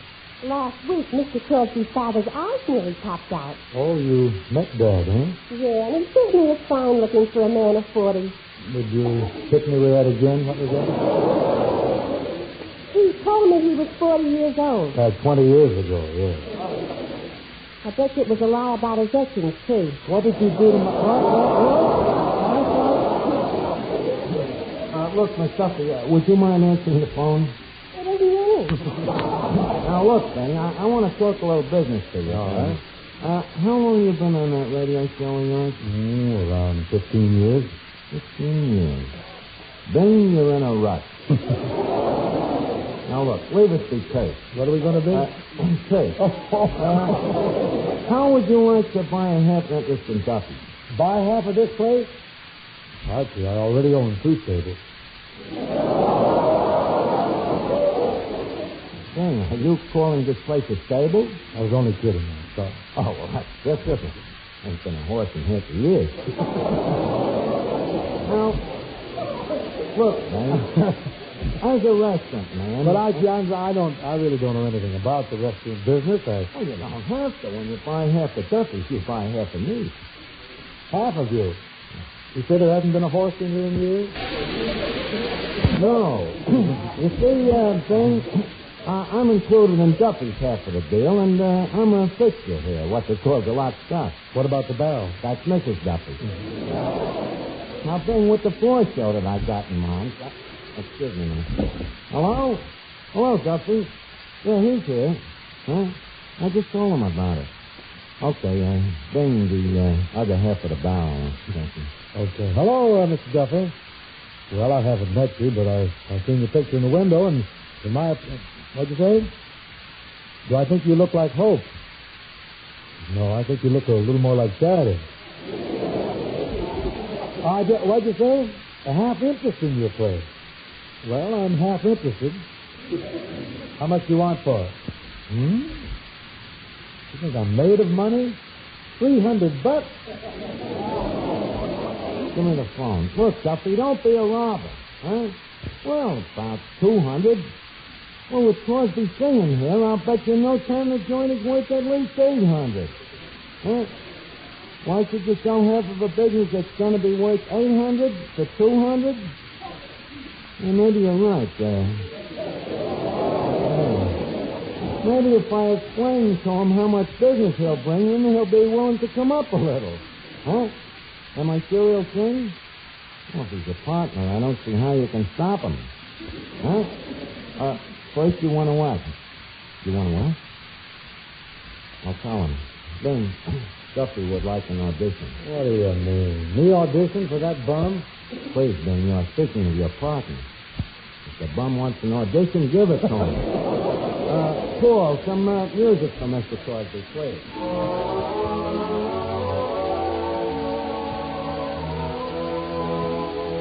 How sweet you are, how sweet you are, how dear your tenderly smiling face. Today's all bitter and gray and grim. Tonight, when even the stars are dim, how sweet to know my heart can glow from just the warmth of your sweet embrace. The world's a lovelier world by far when I remember how sweet you are.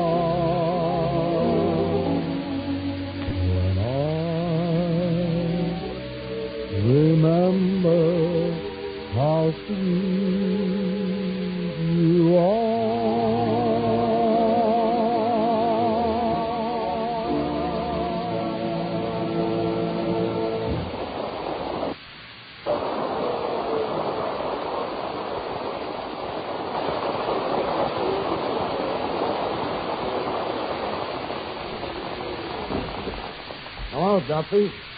What'd you think of him?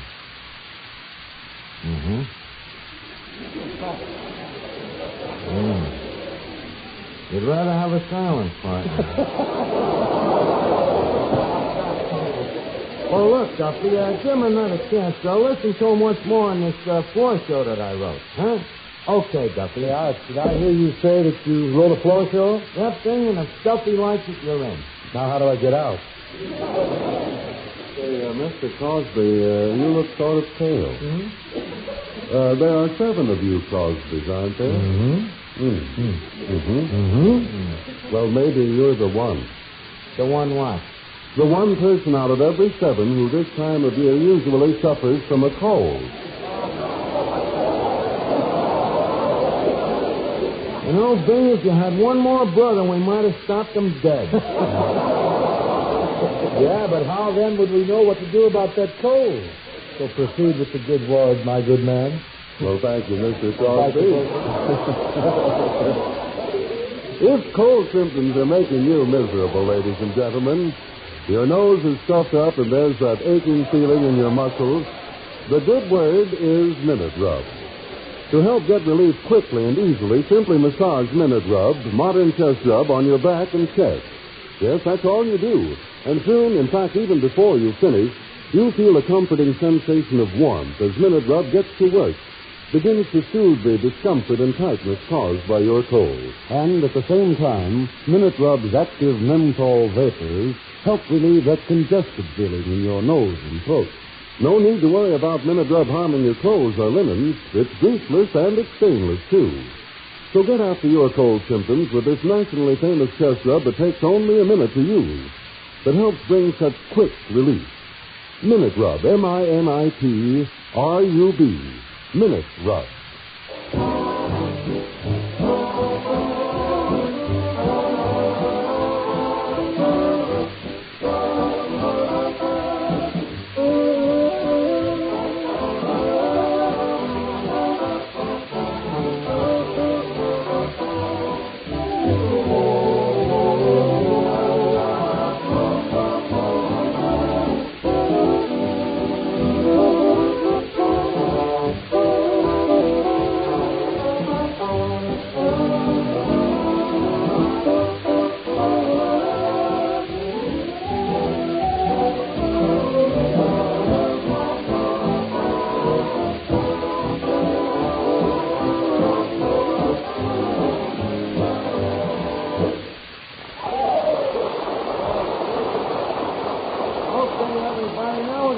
The floor show. Miss Duffy, Finnegan, you got your part?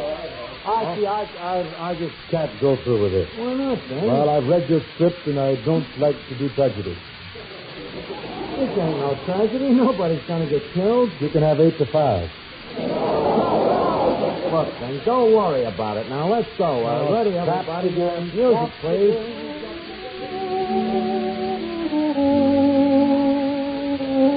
Good evening, ladies and gentlemen, and welcome to the Old Duffy Music Hall. This is your announcer, Ken Archie. And we now present yours truly, Bing, Call Up the Glue Factory Forces. Now, take it, Bing, and stick to the script. Greetings and salutations to the Old Duffy Music Hall, where we gather to. Archie, is that the end of your sentence? Of course. Wouldn't think of splitting up an infinitive. Continue. Now that the Yuletide of Christmas is behooving upon us in 3 more semesters, and wherefore which in this Christmas purchasing season of gifts from one fellow man to another, leave us be mindful in our Xmas shopping of the immoral words of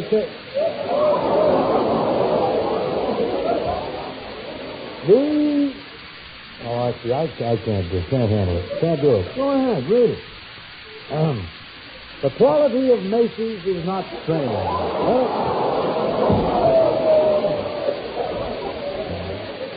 It's a play on words. Come on. Let's go on with the show now. Good evening, Bing. Well, if it ain't our chameleon. Hello, Turkey. Turkey. Say, Archie, shouldn't this be Yuki? Take a look at him. Hello, Turkey. Why were you riding in the park yesterday? Tired travel. Because it was a female horse. Hello, Duffy. You didn't get that joke? Well, it don't make no difference, Duffy. Any joke about Bing's horses is a belly laugh. Why? I don't know. Maybe on account of they run on their bellies. Okay, Duffy, on with the show. Hey, Ben, Jester here. You got 4 sons, ain't you? Yes. And Eddie Santa's got 5 daughters, Indeed. So why don't you have your 4 sons marry Santa's 5 daughters? But Gertie, there would be 1 girl left over. Well, somebody's got to take care of Jessel's mother. Great dialogue, huh, Bing? I said great dialogue, huh, Bing? We now stop for station indemnification. Ready? Okay, Bing, take it. Well, once again, we're back in the good old Duffy Music Hall, the year 1912. Maybe perhaps you remember. The horse car just replaced the cotton gin. Teddy Roosevelt had just climbed up Sam Wam's hill. And ladies' fashions were changing, too. The wedgie was fast replacing the bustle. You better take this up, Okay. Yes, in 1912, people in the street were singing an old ballad, which went down the old arch road.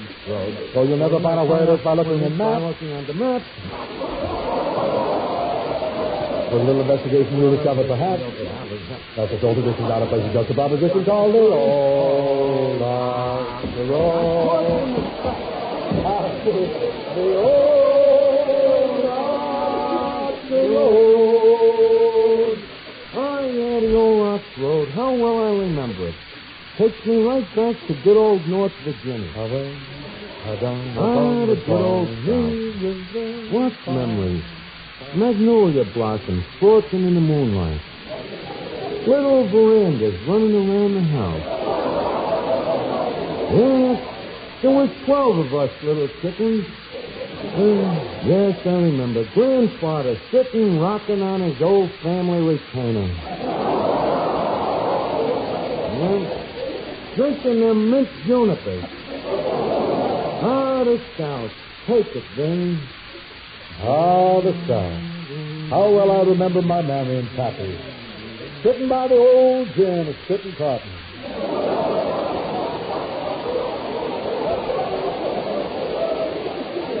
Ving, that's spinning cotton. Mammy and pappy spinning cotton. Mammy did the works and pappy did the work. And there they sat. Mammy all works and pappy all work. And then there was my little southern belle, Scarlett O'Duffy. Oh, yes. Hello, Scarlett. You ready yet? I'm all set. Got my bag through back? You bet. Come, Pet. But I ain't left. You have a crumb, Pet. No, I'm set. Well, let's go. Come in yet.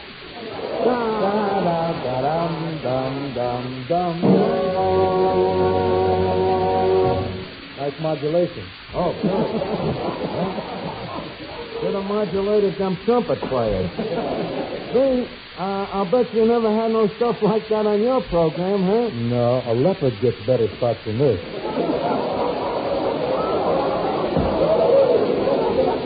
When does this thing finish? You're coming to your finish now. You ain't just whacking your rack either, Jack.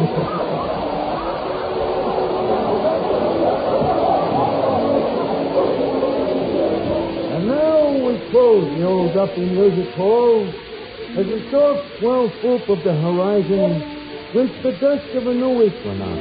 Wait for me and the blue of her eyes meets the gold. Hello, Duffy. How'd you like it? Cupid, huh? Well, Duffy, is it my fault if Crosby can't act? Well, how about the deal? Huh? Has he got the money with him? Probably. Why? Tell him what? Duffy, I think it would be nicer if I told him to buy war bonds with it.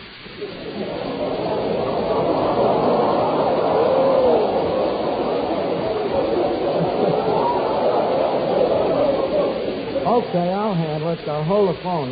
Ben. Yeah? Ben, you see, Duffy's kind of attached to this place. Oh, you mean the deal is off? Yeah. Archie! Now look what you did, Duffy. This is the first time I was ever kissed by a crooner.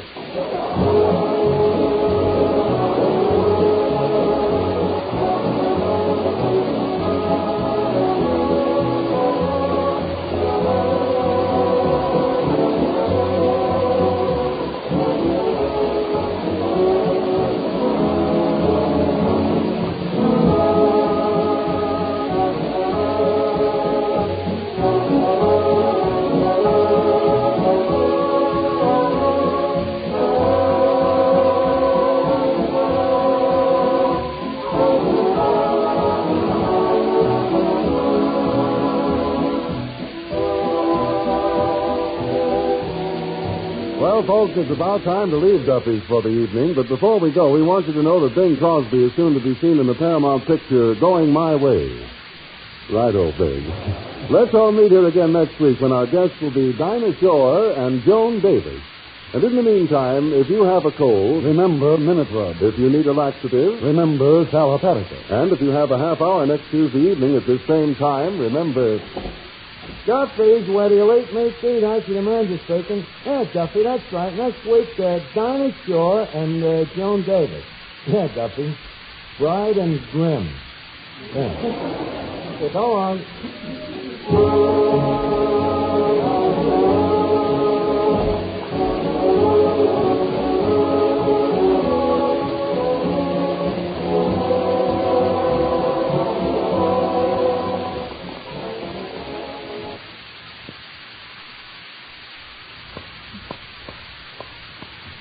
Mothers, 1 minute doesn't seem like much, does it? And yet, well, if your child is suffering from miserable cold symptoms, you can help a lot in just 1 minute.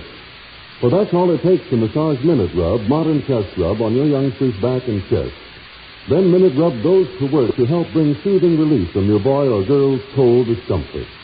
And remember, Minute Rub's vapors will also help relieve that stuffed-up feeling in nose and throat. Minute Rub is beefless, stainless. Get after your child's cold symptoms with this famous modern chest rub, Minute Rub. M-I-N-I-T-R-U-B. Minute Rub. This is the Blue Network.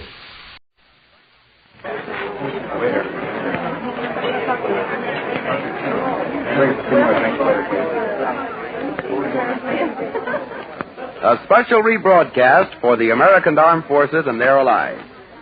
You're invited to drop in where the elite meet to eat. Duffy's Tavern.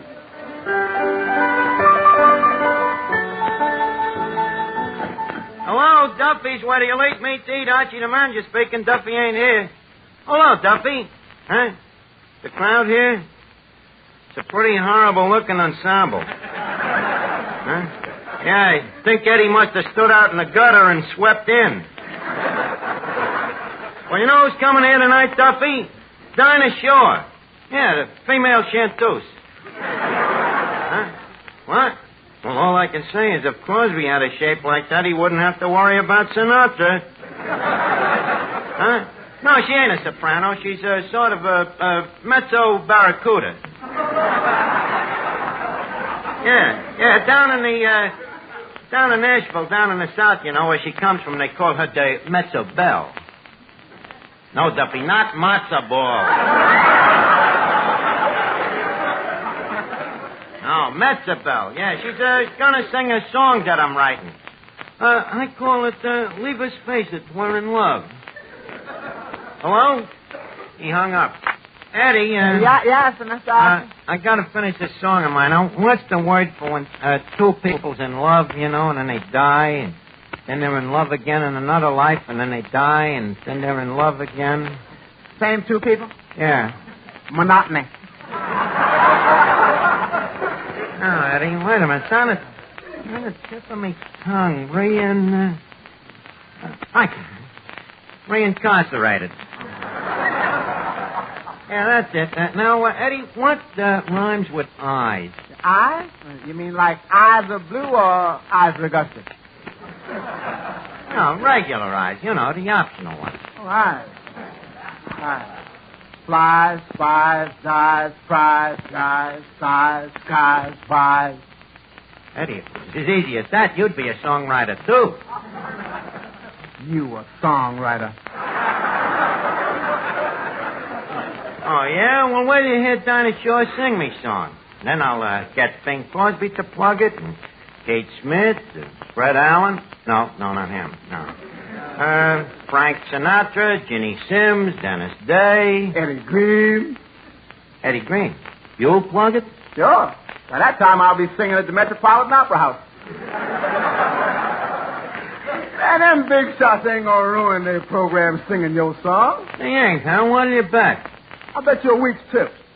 Okay, it's a bet. Okay. Here's my dime. Where's yours? All right, here's mine. Now, we'll plug this song, and I'll start with Dinah Shore. Maybe your start, but it'll be her finish. How you going to be able to get her to do it? Very simply, Eddie. Personal magnetism. I just say, Dinah, lift your lovely voice in song while I put my arms around you and kiss you and caress you. Oh, well, if you're going to threaten her. Look, Eddie, stop trying to re-welch on me. Now, let's finish the song. Let's see. What rhymes with squirt?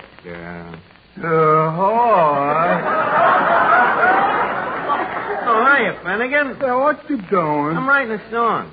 Writing a song? Anything I know? No, Finnegan, this is an original song. It has never been wrote before. That's pretty dumb. Writing a song that nobody knows. As long as you're writing a song, why don't you write an old favorite? Like Chloe. But Finnegan, if it's an old favorite, it means that somebody has already wrote it. Then write an old favorite that nobody wrote yet. What's the name of your song? I call it Leave Us Face It, We're in Love. Oh, who's in love? Me and Dinah Shaw. That's your bum title. I got a better one. Dinah, is there anyone finer in the state of Carolina? But Finnegan, that's owned by another songwriter. Then change Carolina to Oklahoma. But Oklahoma don't rhyme with Dinah. To make it Margie.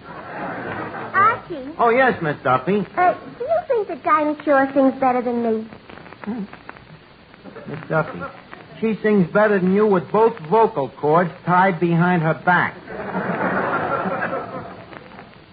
If you think Dinah sings better than me, why don't you go to work for her father? Her father ain't got a Dinah.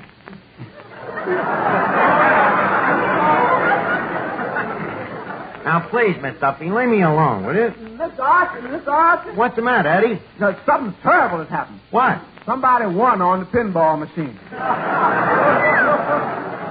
Holy cat, who was it? Mr. Moriarty. What was the score? 4,003,750,000. Did the blue lights go on? Yeah. The red lights? Yeah. The bell ring? Yeah. American flag come out? Yeah. Looks like he made it, all right.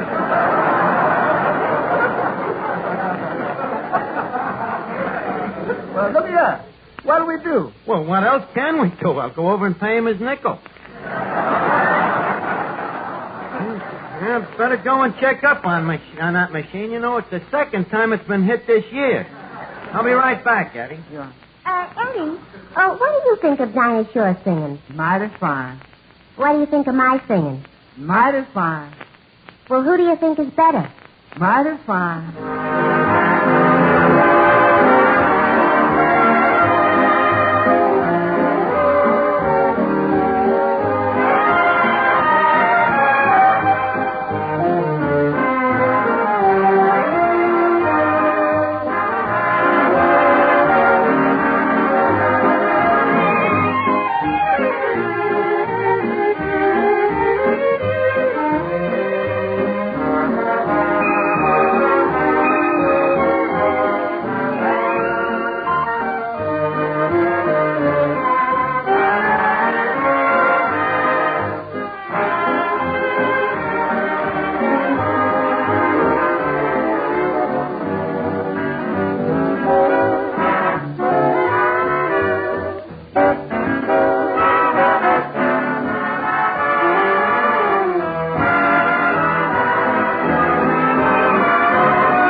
I should have wrote it in a lower octave. Beep. No, the first one was right. Leave our space. Miss Archie, there's a lady over there looking for a package. Where? Eddie, that ain't no lady. That's Joan Davis.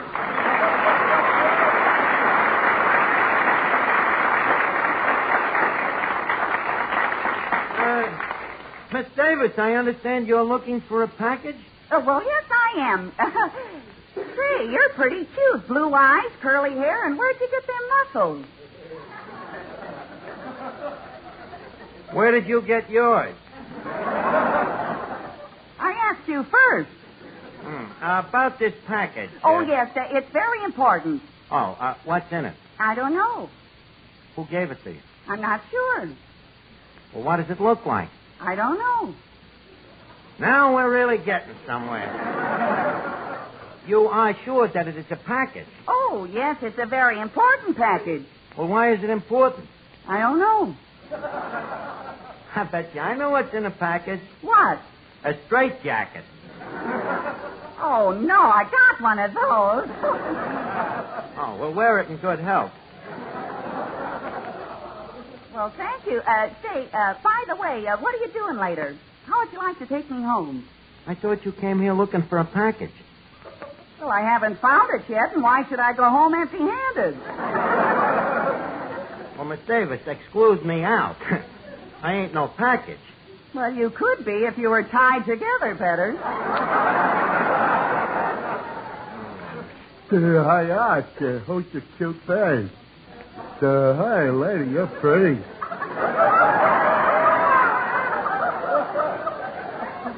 Brother, you're crazy. Yeah, could be. Okay, Miss Davis, we'll look for your package. Now, in the meantime, why don't you go in that booth over there and sit down, huh? Well, I don't want to sit all alone. What do you mean all alone? There's 7 sailors in that booth.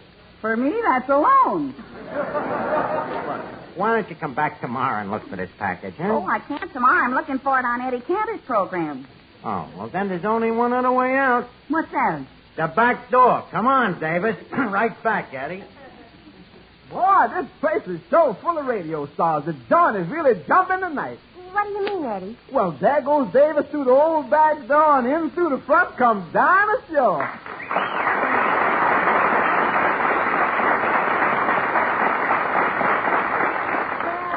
Dinah Shore. Welcome to Duffy's, Miss Shore. Thank you, but it's Mrs. Montgomery, if you please. Oh, yeah, you just got married. Uh-huh. Likewise, I hope. Archie will be back in a minute, Dinah. And guess what? He don't know you're married. Well, that's funny. It was in most of the papers. Was it printed in the racing results? Who do you think I married, Bing Crosby? Anyways, tell me, Dinah, does it bother you being married to a movie actor? What do you mean? Well, being a movie actor, your husband has kissed so many other women before you. Miss Duffy, maneuvers have never spoiled a battle.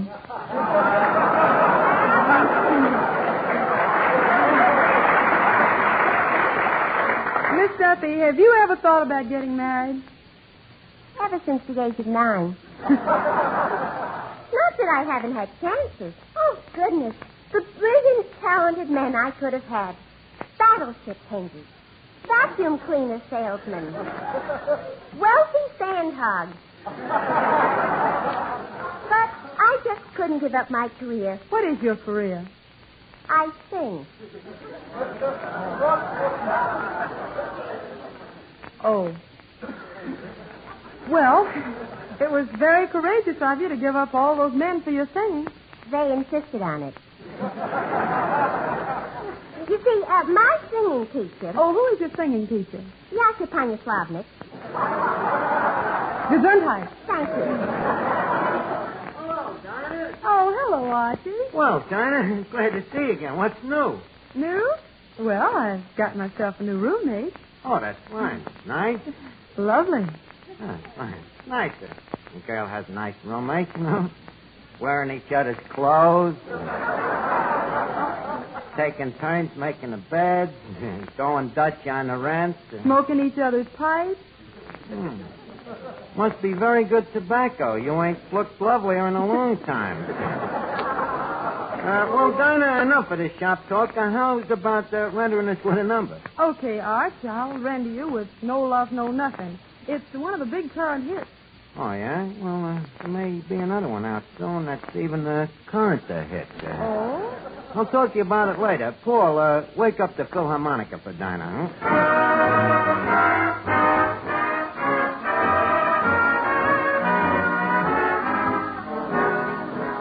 No love, no nothing, till my baby comes home. No, sir, no nothing, long as baby must roam, I promised him I'd wait for him till even Hades grows. I'm lonesome, heaven knows, but what I said still goes. No love, no nothing. That's a promise I keep. No fun with no one. Getting plenty of sleep. My heart's on strike, and though it's like an empty honeycomb. No love, no sun, no nothing till my baby comes home. No love, no nothing. That's a promise I'll keep. No fun with no one. Getting plenty of sleep. My heart's on strike, and though it's like an empty honeycomb. No love, no sun, no nothing till my baby comes home.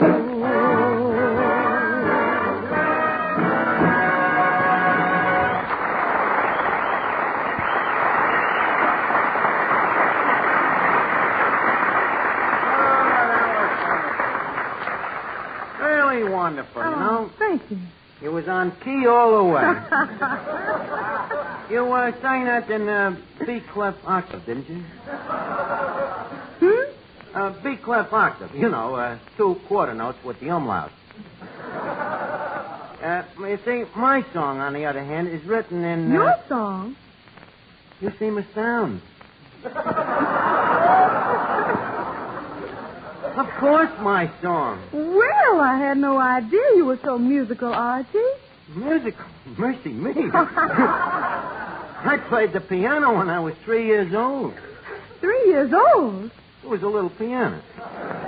What they call a pianissimo. So you were a child progeny, huh? Yeah. And it was a curse, you know. Day after day, my father used to say to me, Archie, why don't you go out and play baseball with the other boys, you know? And I'd say, no, Dad, I have to go upstairs and practice my chamber music.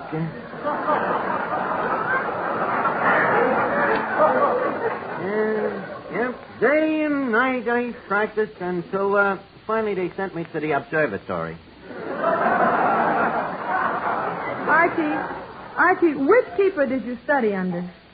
They call them maestros up there. Yeah. Very conservatory observatory.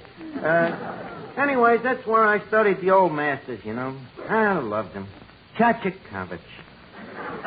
and Debussy, Puccini, Bach, Tchaikovsky. Archie, that's Tchaikovsky. Oh, I mispronounced one of them. Yeah, and that, Dinah, is the background that produced this.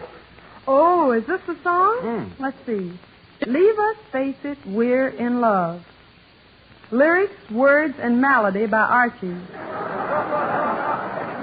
You wrote the words, too? Well, the words is easy. All you got to do is make them rhyme, you know. It's a knack. Say something, anything. Radiator. Hot tomato. You're fantastic. Jester. Go ahead, hit me again. Sweet Lalani. Hot pastrami. Georgia peaches. Donna Meaches. You see?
Dinah over there in the corner looking over me song. Well, I suppose she don't like it. If she don't like it, then, like I said before, I'll call on me personal magnetism.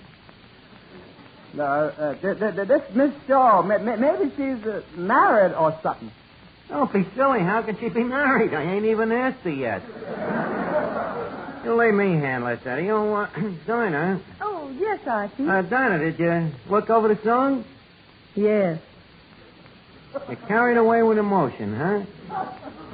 Yes, the kind of emotion I feel on the ocean. Well, okay. Dinah, dear, look at me. Personal magnetism coming up on the outside. Look, Dinah, don't sing this song for just plain Archie, but for the Archie whose feet you have swept off. Look, Dinah, here you are living alone with your roommate. An empty life. While with me... Just a second, Archie. Is this a proposal? It could be construed. My roommate would pin back your ears. Listen, the dame don't live that I can't lick. Come on, Dinah, sing it, huh? Archie, I'm afraid I don't know it. Archie, I can't sing it. You see, it's not in the... Don't sing it then. We'll just have the band play it, and you just accompany the band. Paul, trumpets, please. Thank you. Ladies and gentlemen, Miss Dinah Shaw will now sing me own original composition, Leave Us Face It, We're in Love. I stand in good old Duffy, where the elite meet to eat. Me red corpuscles racing, I await for you, my sweet. In my hand is a diamond unfurled. We should holler it out to the world. Leave us no longer pretend that you are merely a friend, for it is wrote in the stars above. So we have tried to act cold, suddenly low, and get hold. Leave us faces, we're in love. Leave us not blush with no shame if people bandage our name. Choose an old right are worth dreaming of. Stories like in our two eyes could win the Pooh-Stiller prize. Leave us faces, we're in love. Somehow I know many ages ago in an old French chateau we was mated. Now thine love is mine, just as mine love for thine has been reincarcerated.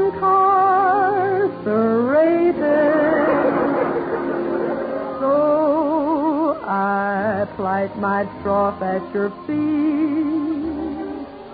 Don't leave me life incomplete. I'm like a turtle without a gun. Love light ain't made to be hid. No courage forbid. Leave us faces.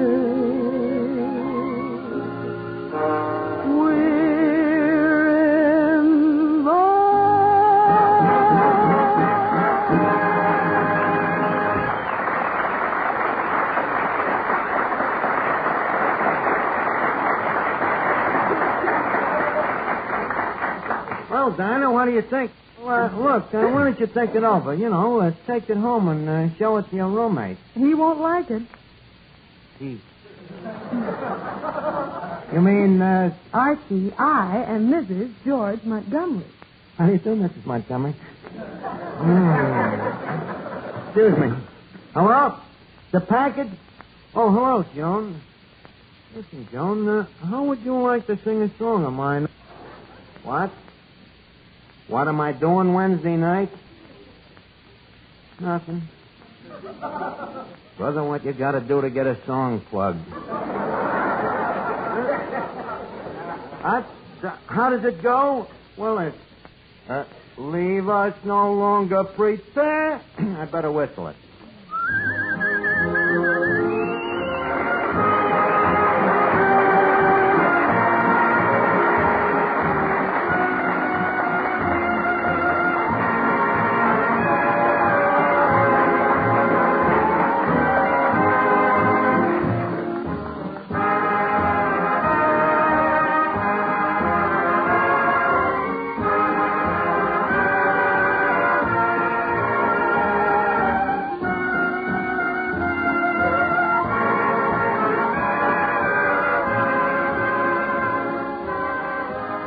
Before we leave Duffy's, leave us put a couple of nickels in Duffy's jukebox.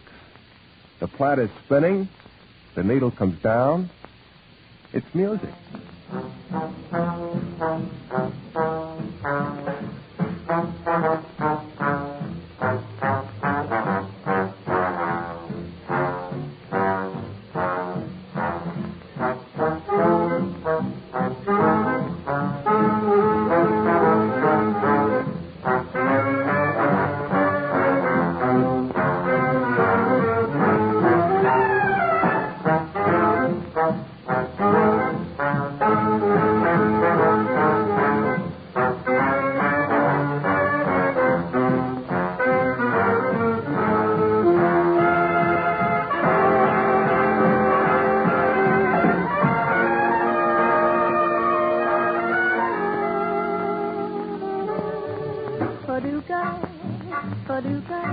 If you want to, you can rhyme it with bazooka. But you can't poo-poo Paducah. That's another name for paradise.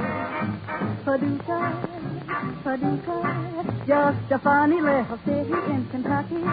But to me it rhymes with lucky when I'm looking into two blue eyes. Tulip time, they get excited over tulip time. And I'm delighted over tulip time because I happen to love a resident of Paducah. If you wanna, you could rhyme it with bazooka, but you can't prove Paducah. That's another name for paradise.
This rebroadcast is a presentation of the Armed Forces Radio Service.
Duffy's Tavern where the elite meat to eat. Archie the manager speaking. Duffy ain't here. Oh, hello, Duffy. Tonight, a real big shot, Duffy. Monty Woolley. And that ain't hay.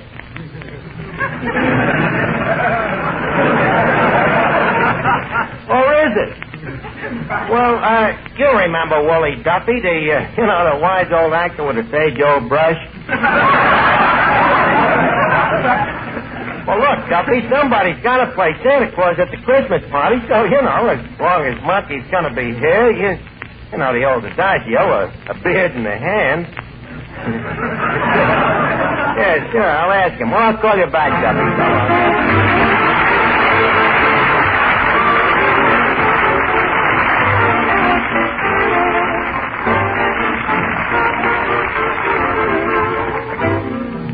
Ladies and gentlemen, welcome to Duffy's Tavern. Come in and meet Finnegan, Eddie the waiter, Miss Duffy, our singer Bob Graham, Beat Reeves and his orchestra, and our special guest tonight, Monty Woolley, and Archie himself, Ed Gardner.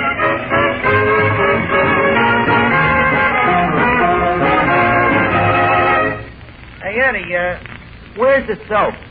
The soap? Miss Archie, you got a new girl? No, Eddie, I want to write a poem on the mirror. A poem on the mirror? Certainly, the annual Christmas poem. And, Eddie, if I do say so, it's probably the finest opus I have ever opened. Got that real Christmas flavor. Say, any chance of fella not hearing it? Certainly, Eddie. Listen to this thing. Merry Christmas to you all. Be of right cheer and joyous. Leave us Yule a log on the fire. And leave not naught annoy us. Come lift your beakers and quaff us a skull. Kiss Kringles abroad in the snow. I quaff, lads, and laugh, lads. Ha-ha. Hee-hee. Ho-ho. You like it, Eddie? It'll go beautifully with that cracked mirror. Okay, here's the soap. And, Eddie, while I'm doing it, how about you Christmasing up the joint a little bit there? Here, hang up these wreaths. Where'll I hang them? Well, leave one dangle over each table. That's a good idea. Then after each customer is finished eating, we can just lay the wreath right on his chest. Eddie, don't be so fascistic. Say, Archie. Oh, yeah, Miss Duffy. Where do you think is the best place for me to hang these mistletoes? Well, how many you got there? Let's see. 1, 2, 3, 4, 5. Miss Duffy, you're going to hang 7 mistletoes around this joint? Well, what do you want me to do? Stand in one place all the time? Well, you mean to tell me that you got all these traps set for Brackenbridge Hartsum soda? Oh, him. Oh, him? What's the trouble? Oh, I just found out what he's getting me for Christmas. A $2 bottle of perfume. Isn't that cheap? Well, now, wait a minute, Miss Duffy. $2 a bottle for perfume might not be cheap. It all depends, isn't it? Quarter or a fifth?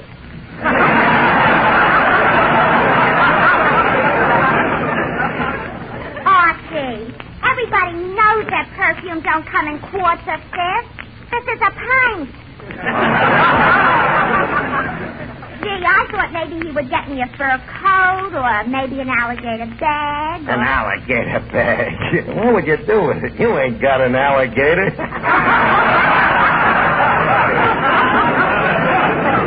Oh, what's the use of standing here talking to you? Once a man, always a man. And you can say that again. Eddie, did you ever beat the likes of these dames? They're all so mercenary, you know? That is sure. That Sonia Jones of mine is still expecting that mink coat. Plus what? Plus a diamond bracelet and a ruby engagement ring, which I also promised her. You see, the other night I sort of took her off, and when we talked about the mink coat, she kind of put her arms around me, and then I mentioned the diamond bracelet, and she gave me a great big kiss. Then I saw the ruby ring.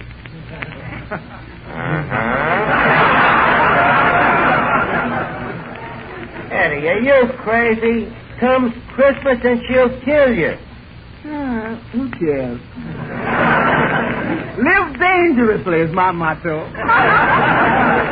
You know, with me, I ain't got no problems. I'm giving every dame I know the same present. A nice, practical gift. And yes, it's attractive. What is it? Picture me.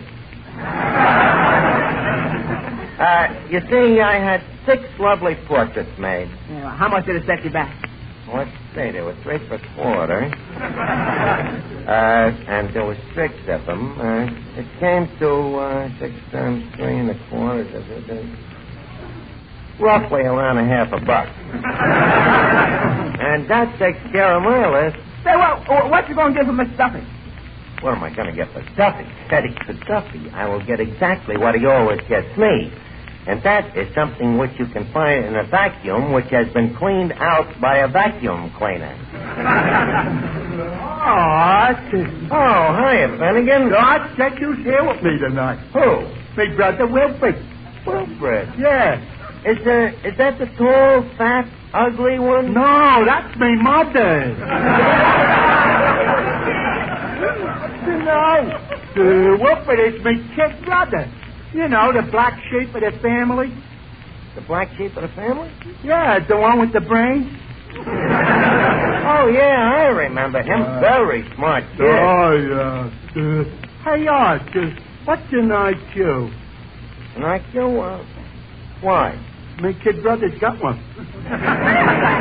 Well, you see, Finnegan, that proves that he is a very bright boy. Yeah? Yes, IQ is a scientific abbreviation for a very smart person. Liberally translated, it means intelligent quadruped. That's very interesting. Yeah. I'm telling you, this brother of mine is very smart. He's really got us worried. You see, the rest of our family is just normal, average people. Like me. And poor Wilfred has to be a genius. Yeah, well, that's tough. Yeah. When did you find it out? Well, we first realized that he was abnormal when we seen him reading the paper without moving his lips.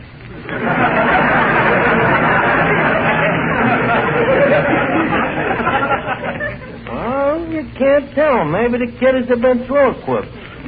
No, Archie's a good boy. Wait, I'll go bring him home.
Duffy?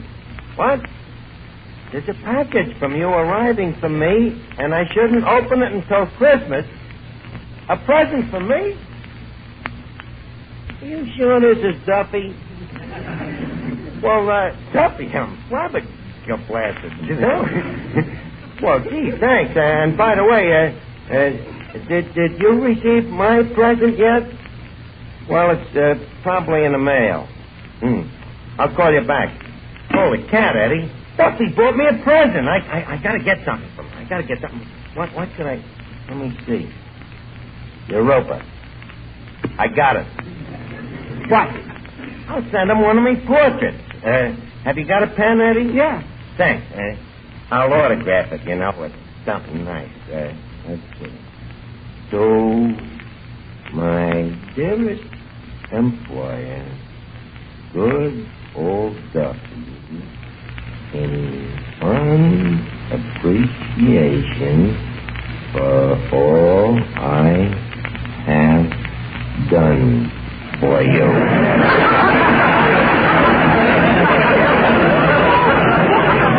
Signed, Archie.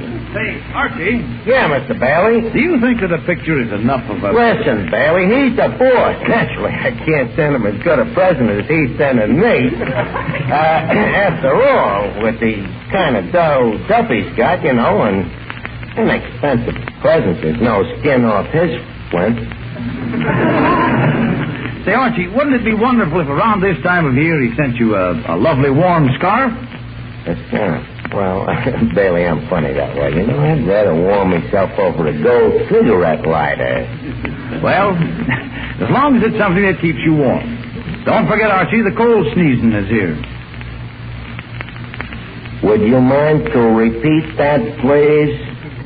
I said the cold sneezing is here. The cold sneezing is here. Bailey, that joke stinks.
Christmas present. I wonder what it could be. Hi, Art. Yeah, Finnegan. Here's my brother Wilfred.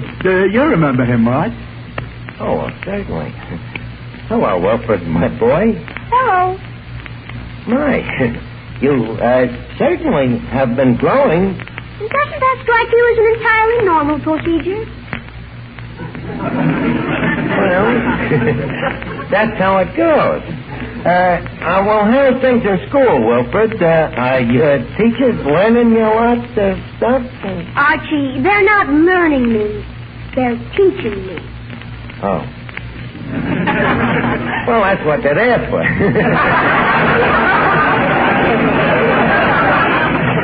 Well, you're looking fine, Wilfred. Very manly. Are you eating good? Yes, I get sufficient nourishment, thank you.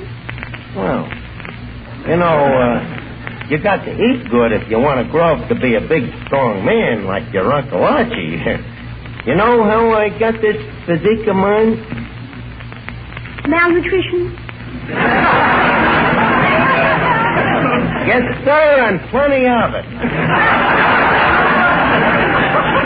Yeah, Wilfred, I always eat lots of bread, potatoes, pancakes. Well, I'm on a diet that precludes carbohydrates. Yeah. What's they? Starches. I'm not permitted to have starches.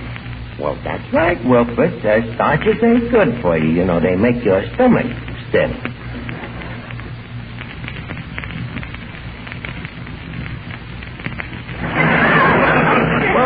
See, anyways, Wilfred, I said start the music. Wilfred, you're in for a big treat. Bob Gray, my singer, who is also a college man, has brought over a few of his sorority brothers here. They're going to treat us with a Christmas carol. Go on, fellas, sing and make it Christmasy, huh? Silent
in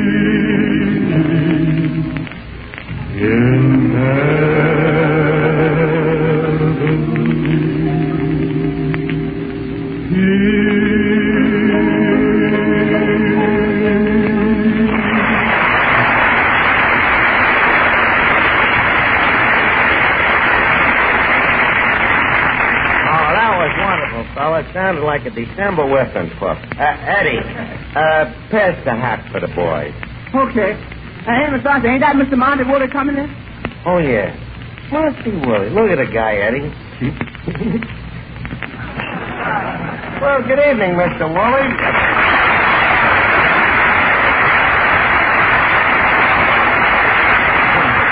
Well, Monty, good to see you again. I trust that you and I can pick up our acquaintance from whence we left off. I'm sure we can. My revulsion is undiminished.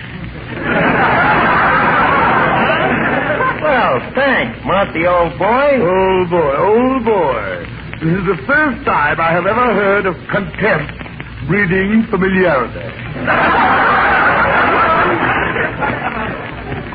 I wish I knew if he was smiling. Monty, why is it that you take this antagonistic attitude towards me? Well, frankly, I think of you as a possible menace to my future. Me? Oh, why? Well, someday when I am too old to play juvenile, I may want to go back to my old profession, instructor of English. By the time you're through with it, I may find myself teaching a dead language. Well, you know, it's a lucky thing for you that was a veiled insult. Why, I did too. Hey, mister, that's a funny place to wear a grass skirt. Oh, the darn thing always hikes up. Finnegan, please, no remarks, Kay, about the beaver, Kay. So, I apologize, mister. So, I promise I won't tell you about your beard again. After all, I'm human. Sir, you presume. Look, I'm sorry, Monty, but I hope you'll understand. You know, the guy takes a look at that. Finnegan, put down that match. All right, let me do it. I never gave a guy a hot beard. Look, beat it, will you, Finnegan? I'm having enough trouble with this guy. Monty, tell me something. What are you doing Christmas Eve? Well, we have an old custom in our family. I always take Grandma to the fight. Well, that's very sweet, but the fights get out pretty early. Now, here's what I had in mind. How would you like a part here on Christmas Eve? Playing the part of... Playing the part of what? Monty, why don't we have a bite to eat? Eddie, how about some refreshments for Mr. Woolley? Just a moment. I eat here. I'd sooner die. No, there is no sooner way.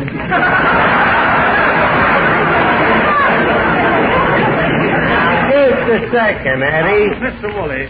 Woolley, don't let Eddie frighten you. The food isn't that bad. Well, have you, sir, ever eaten in this cadaver's commissary?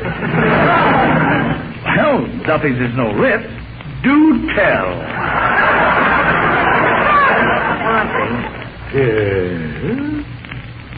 Monty, you see, every Christmas Eve we have a big party here at Duffy's. You know, the joint is full of kids. They come down to get their fathers, you know.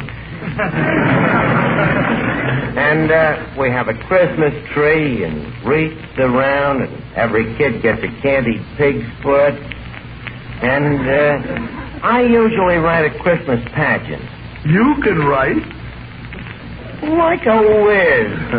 Now, the only thing we yet ain't got set yet. Well, now, what is it? What is it that you yet ain't got set yet?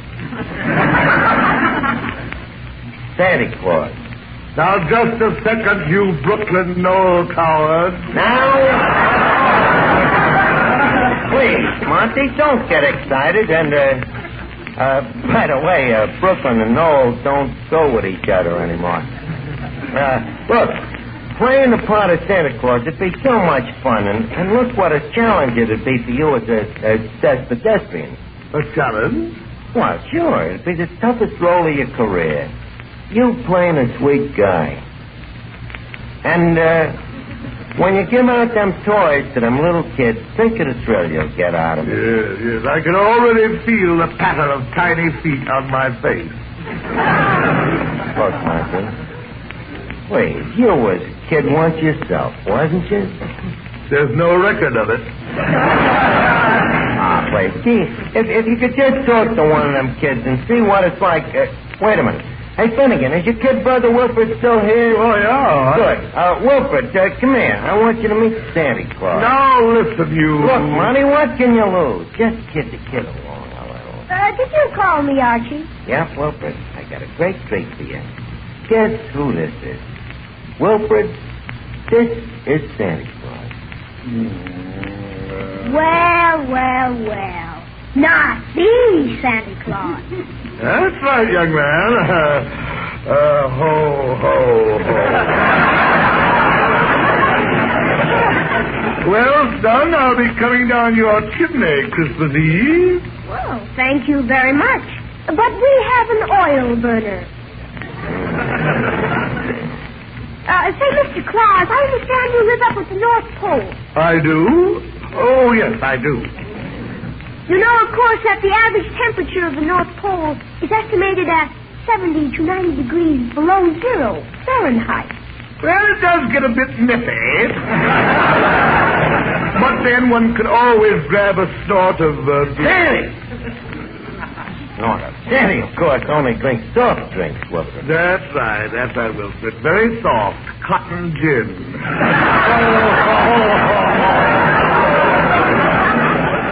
Yes, Wilfred, now see that you're a good boy, because on Christmas Eve, Santa Claus calls on every good little boy and girl. How did you know where they live? Well, he has all their numbers in his little red book. Yeah, it's some mighty fine numbers, that little red book. Oh, this is so ridiculous. Preposterous. Huh? Wilfred, you don't mean that you believe in Santa Claus? Oh, Archie, please. It's an amusing legend and rather pleasant, this Santa Claus. But this man plays him so badly. Why, you... Now, take it easy, Monty. Monty, leave go of the kid's throat. Wilfred, put down them tweezers. So what, Monty? You know, the kid's a bit of a critic. Please leave me get out of here. Look, Monty, I'm sorry it turned out like this, but... Archie, don't be silly. I'll be happy to be here Christmas Eve. You will? Yes, playing Santa Claus with Wilfred, with a bag slung over my shoulder. And do you know what I hope to have in that bag? What? Wilfred. Bye.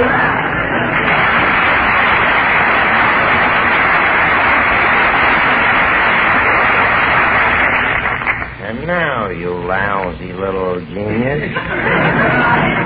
Now, Archie, please. You don't actually expect an educated man of 8 to believe Santa Claus. Don't I? Look, Wilfred, maybe there ain't no real Santa Claus with no red coat jumping down chimneys. Okay, but there is something that a kid like you should get wise to.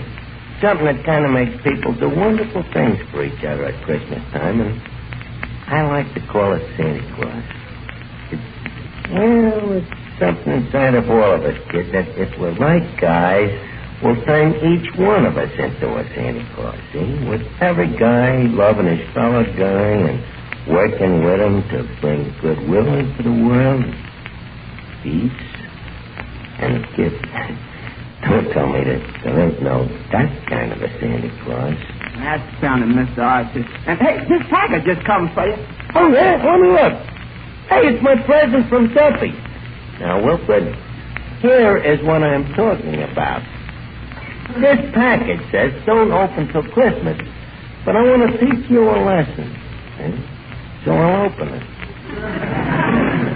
Now, here's a guy named Duffy. You know, he's mean, stingy, cheap, and yet, at Christmas time, he changes and gives me this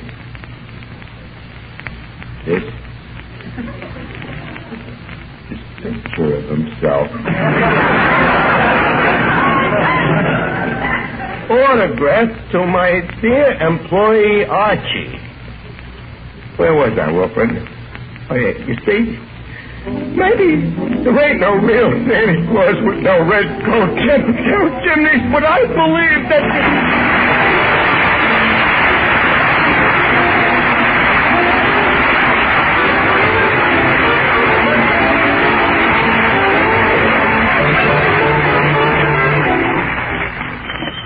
Duffy Tavern. Oh, hello, Duffy. By the way, Duffy, thanks for that picture. It's just the kind of a thing I wouldn't have bought for myself. So, Merry Christmas to you and Mrs. Duffy and all of our friends. So long, Duffy.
Radio Service.